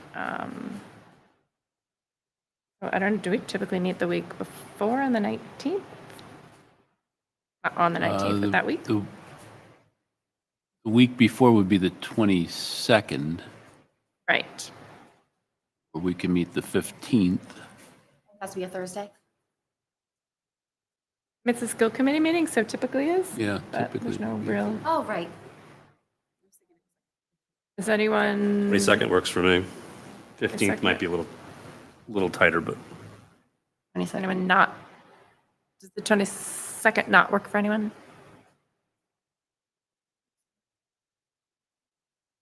Why are you giving me Someone who's also got a college freshman, what's like, I know it's right around there. Right? Mine I don't goes the know. So 28th, sure. but- Yeah. I mean, we don't need, I don't you know the know, exact if date. everybody can't make it, everybody can't make it. We just, you know, we need a No, it's right- quorum. yeah. But That's fine. Let's do it. Tentatively yeah, schedule okay. it for the 22nd. So let's say the 22nd. Okay, so 22nd. And then summer retreat is typically 6 to 9 p.m., I believe. And I can look into Turner Hill. We've historically done it at Turner Hill. It worked well last year. It worked really well last year. I think the dessert's good, the dinner's good. What you and I had. I'll pay for Chocolate it. mousse This is gal. not on the district. So I think it's more important to get a date and then we can work on it. I can work on a venue. Like late July for me, if anybody else, because I think we're gone early August. Can anyone do the week of July don't know. 22nd? Does that have to be on a Thursday? No, Oh, that does not. Okay. that does not have to be on a Thursday. Yeah, that week works fine for me. Tuesday? July 23rd? 23rd? I can't do Tuesday. It's the only day I can't do that week. Monday? Wednesday? Oh, I can't do I can't do Wednesday. The tail end of that week is, Monday. I could do Monday, the 22nd. Works for me. I can't. I don't think I can do a Monday. And do any Monday or just that Monday? In general, I can't do Mondays. If I'm the only one, I can see if I can move it. But I could, how about the July 30th? I'm on vacation that week. I was hoping to. We have a staff meeting. What about the 25th? You said the end of the week you can't do. I could do the 20th. The 25th, I'm not available. The end of that week, Thursday, Friday, I'm not. Want to bump it back a week? let's do the 22nd. I'll try to adjust. Sounds like I'm the only one. Or do you want to just, That makes let's it look at the easiest. week of the 15th first. I can't do 15 or 16. I have the superintendent's conference, the beginning part of that week. I could potentially do Thursday night, The 18th? the 18th. That works. Diana's making a face. Summer schedules are tough. I Summer think that's part schedules, of the well, this reason is why why we I don't. want We to, don't. why I want to just nail a date down, because I know it's, I acknowledge it's tough. So right now, we have potentially July 18th or the 22nd. Getting any, Both those are fine for me. Yeah, I don't have my vacation booked yet. Just looking at it. do you want to try for the 18th then, if Sasha's, if it's tougher for the 22nd? 15th works for me. Okay. Can we just clarify the timing on the 22nd? Is that the same? time frame? 22nd's a school committee meeting, so it would be 7. 7. Okay. Yeah. I mean, there's a chance we could have executive session negotiations update, Yeah. but we wouldn't know that until sooner, so. So the 18th, we could, I do feel like we have a lot of things to discuss. Oh. 5 to 9. Yeah. Sorry, I missed all that. What are we saying? I thought Kate said. I think 5. Can we do 5? Does the 11th work by any chance? Sorry to throw that out there. Can't do the 11th at all. Anytime that week. July 11th. I could do 11th. I'm gone No, I that whole can't do week. that. What week? Let's do the Why? 22nd. That seemed like it was better. I'll do the I know it 22nd. Can you, I can try to. Sure. For all of you, I will make myself available. Yes. You will not You drop sure the it's for sun us off or is at it for college. dessert? Let's find out where it is first, and then I'll commit to it. Yeah. Oh, it's Yeah, let's do- transaction. Sounds like the 22nd was better, but starting Okay. at 5, considering the agenda probably is a good idea. Okay, so July 22nd, 5 to 9 for our retreat, and August, I don't know, August something. I think, I didn't write down. given all of our discussions and previous discussions, I think, Tom doesn't know this yet, but I think Tom and I are going to take a crack at getting some ideas and maybe a framework for a revised FEFI's policy, just so that we make sure that we capture a lot of the concerns that have been raised Yeah, I think that'd be great. and put procedures in place. Yeah, I asked Tom if he would be able to, well, and that's better, but I asked him if he had just had like a punch list of things that he needs us to tackle. So at least we make sure we cover those things. And that may save a lot of time. That'd be helpful, yeah. Can we email you some thoughts? Oh, absolutely, yeah, yeah. Okay. Yeah, and please we'll do. come up with an agenda, so definitely email ideas. I mean, I think, Sasha, I feel like you maybe started something on field trips, or there's been some discussion about sort of philosophy around international trips, and not necessarily Yes. the place-based learning, but that could be a potential discussion item. Right. I was thinking more specifically the FEFI's Yeah, policy itself and how grants get approved and some of the issues that we dealt with tonight. yeah. You know, can you go back? What happens if they don't get approved? Do we even see them, which is the current process now, et cetera. All right, thank you. So more to come on that. I just wanted to nail those dates down. If the 22nd is August 22nd is the first meeting, do we just automatically do biweekly from there, or is this typical schedule? No, it's usually the first and third. We'll put out a schedule over the summer for the meetings. Yeah, but it is usually first and third Thursdays. And then if there's 5 weeks, we get a 2-week break. Extra week off, and then vacations, school vacations and superintendent vacations sometimes impact that. Okay. All right, I'm going to try to be quick. We're in the closing in on the end of the year. We've got 6 days. That's next on on the page agenda, 2. right? Yeah. Back. A lot of events going on, as we talked earlier. I attended the bridge presentations for the students who participated in the program this year. There were 52 seniors who participated in internship programs ranging from working in classrooms across the district to restaurants, law and doctor's offices, and the harbor patrol. And there was even an electrician, a student who did a internship with an electrician. The presentations that I saw were outstanding, and it was evident that this opportunity is wonderful for our students. 2 highlights were the young man who did the internship with a local electrical company. He was talking about his experience with that company, and the fact that the company actually bought him his first set of tools in order to continue in the trade, which I thought was a wonderful opportunity for him. The other highlight was a student who spent her time with the harbor master out on the water. And that young lady had the opportunity to participate in some pretty cool training with the Coast Guard. She's also planning to pursue a career in marine sciences, I believe. I attended the Crest Collaborative final board meeting of the year, where they reviewed their finances and enrollments. And we heard a presentation on some of their curriculum work and programming. I participated in a meeting with the town representatives regarding the potential NORESCO project and how may impact the school district. In particular, they were looking at the solar panels that they're talking about putting on over the high school parking lot.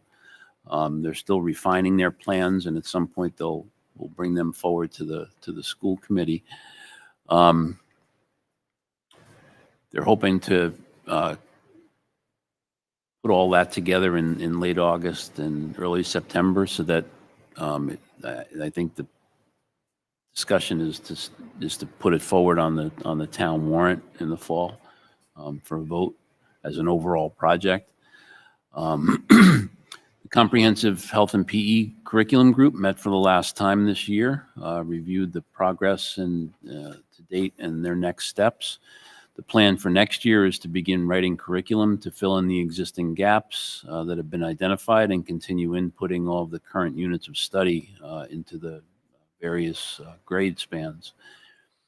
Attended the underclassmen awards and the senior prom last week. Met with Chris to review the end of the year and summer projects using both budget and capital funds, and met with several other superintendents over at Whittier to discuss some of their programming and opportunities for kids. Over the past 2 weeks, we've had planning meetings for and negotiations with the IEA. Participated in senior week activities of the boat cruise and baccalaureate, and finished up with wonderful graduation last Sunday. I've met with several staff members, parents, and students regarding a variety of issues, including one of our students participating, who's actually going to be presenting at the Juneteenth celebration that'll be coming up in a few weeks. This week, all the administrators, counselors, and school psychologists, we participated in a workshop on Section 504 with our special education attorney, Colby Brunt. Policy Subcommittee met and finished up our work there. We're having discussions, and I shouldn't say we, the high school folks have been having discussions around the cell phone policy and the petition that have been brought forward to the school committee. We're actually utilizing some end-of-year funds, and we've already, I think the purchase order is already cut perhaps for the lockers, or not yet? It is. And the policy is being developed at the building level first, since they'll have to implement it. And I know that there's been some discussions with the students, or there will be tomorrow. Is that meeting tomorrow? Yeah, so there's an assembly tomorrow. Okay. Before it's actually become a school policy. Right. Yep. And then I think student advisory meet after the assembly. Right. And something will be in effect for the fall is the goal. Yesterday I spent most of the day at a tabletop drill with the emergency management team for Cape Ann. Representing Ipswich were myself, the police chief, and Lieutenant Hubbard, the chief and deputy fire chief, the director of water and wastewater management, and Frank Ventimiglia from the Department of Public Works. The scenario that we worked through was a Category 3 hurricane hitting Cape Ann and Ipswich as part of that. One of the things that we quickly realized, that although we currently have the high school identified as the shelter, one of the two shelters in town, in that scenario, both the town hall and the high school would be underwater. And so one of the takeaways for us was to start looking at, okay, how do we make the Doyon School, the Paul F. Doyon Memorial School, a shelter? And basically that involves getting a generator that could run, because that's on much higher ground. So we do have a lead on a generator, so I'm exploring that with the fire department to see, and it may be free of cost from a building that might be sold soon that has a generator in town. But I don't know that for certain. I believe it's an EBSCO building. Ended the Pops concert. We talked about that earlier. We need a bigger stage. Lots of students involved. And this sort of ties back earlier in the year. I think I reported out on 2 occasions where superintendents from area schools wanted to come and look at our music program, and looking at it from the elementary levels right on through.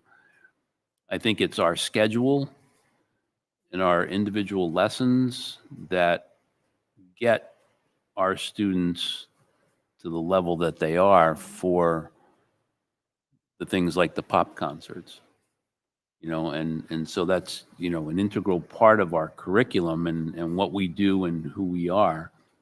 I think there was, comments made earlier this evening about how good it is, and it's a fantastic program. And, as we heard from the Pops concert the other night and some of the narrative, that was how many years ago that whole In 50s. in the 50s, was started. So, here we are.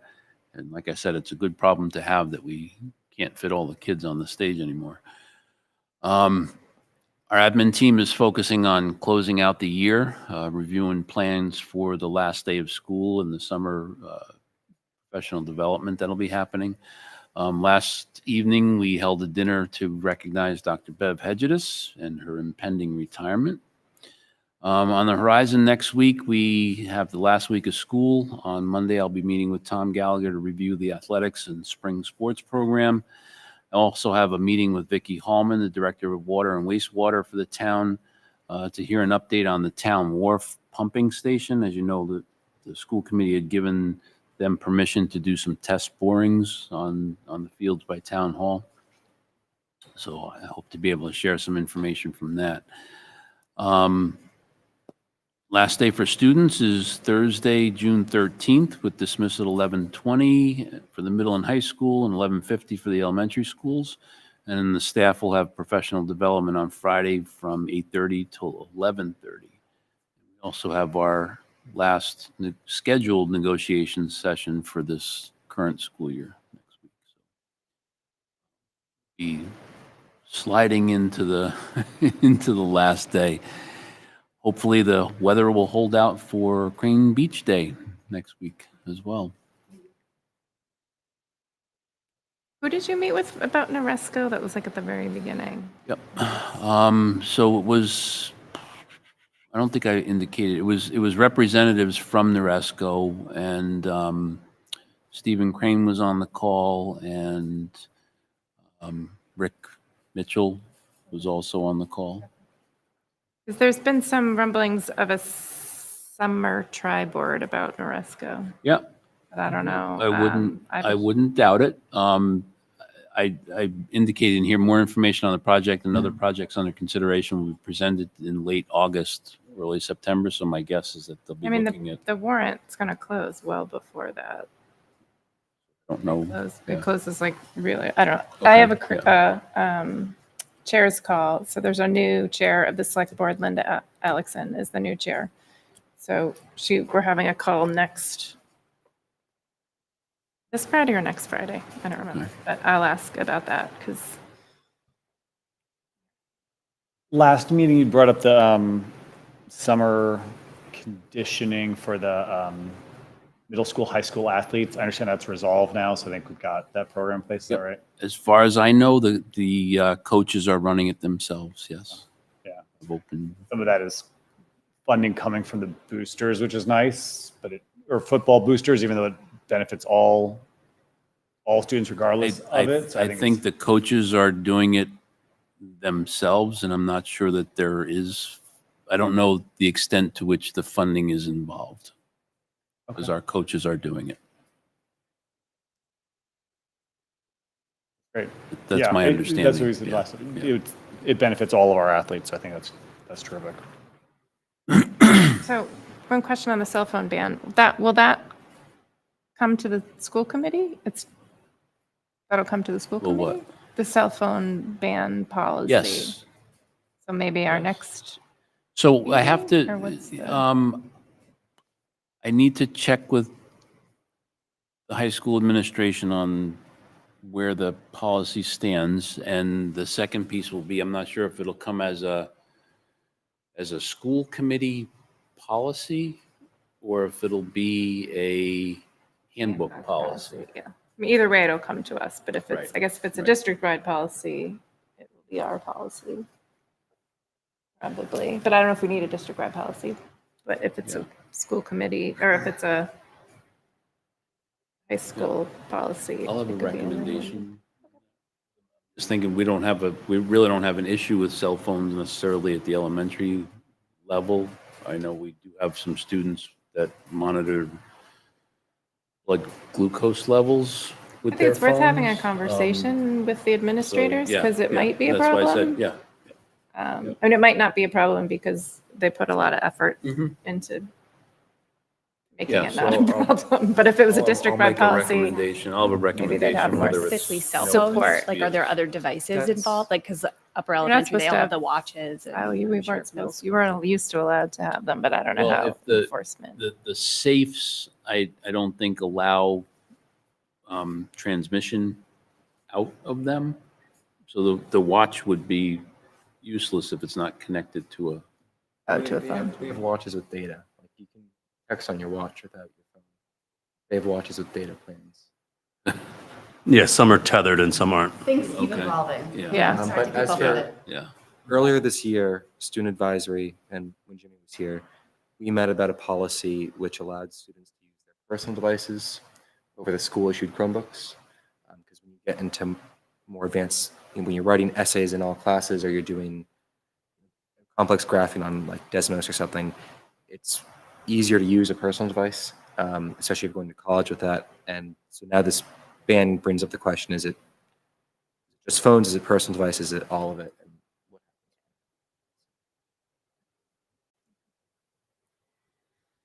Right. Yep. Okay, so I think it's subcommittee working group reports. I don't know who's met, negotiations policy. Anybody else? Yeah, we'll do policy next week. All right, new business. There was a in there. Yes, so in your, and I had this and we just missed it on the agenda planning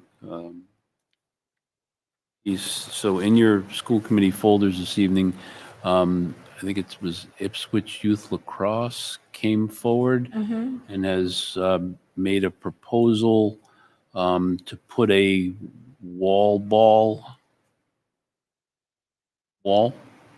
Like the yeah. in the far back of Mile Lane field.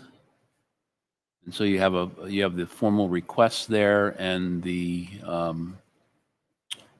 map as to where it's going to go. Tom and I are in support of this request. Right now, the kids play wall ball against the side of the high school, and sometimes we hit gutters and we hit They'll still do it lights. here, though. They'll still do it here, but I think there's Discussions. perhaps maybe less, and the location of it down the back will provide, I think, an adequate buffer for noise, because we do have neighbors across the street from there. And there's no cost to the school district. Again, it's one of those things where, because it's on school district property, I just want to ask permission. I see the value in it, and I like that the placement is far away from, I don't know how noisy they are on Wood. From what I raised the question, what I've been told is that because it's a solid structure that they're building, that it's going to muffle the noise. It's not going to be a hollow structure that's going to. Right. Wouldn't be any louder than lacrosse. Wouldn't be any louder than lacrosse or baseball practice. Right. Air, right. I think that the concern was the constant tapping, but I think it's going to be far enough down the back that it's not going to be an issue. Move to support. Are we voting on this? Yeah. Yep. Move Yeah, to we have to support the installation of a wall ball at Mile Lane Field. Second. Motion by Jen, second by Diana. Any discussion? All in favor? Anybody yes, Jenny? Sorry, I missed it. Yes, 7-0. Sorry. It's okay. I wasn't looking. All right. Thank you. Last up is nope, vouchers and bills should be set. Consent agenda. Move that the Ipswich School Committee approve the disposal of textbooks at the high school as listed in the school property disposal application, which is in your folder as well. I guess we need to approve throwing books away. So old textbooks, they're not used from the 80s and the 90s. They're no longer used. They will recycle the pages and trash the bindings. My synopsis.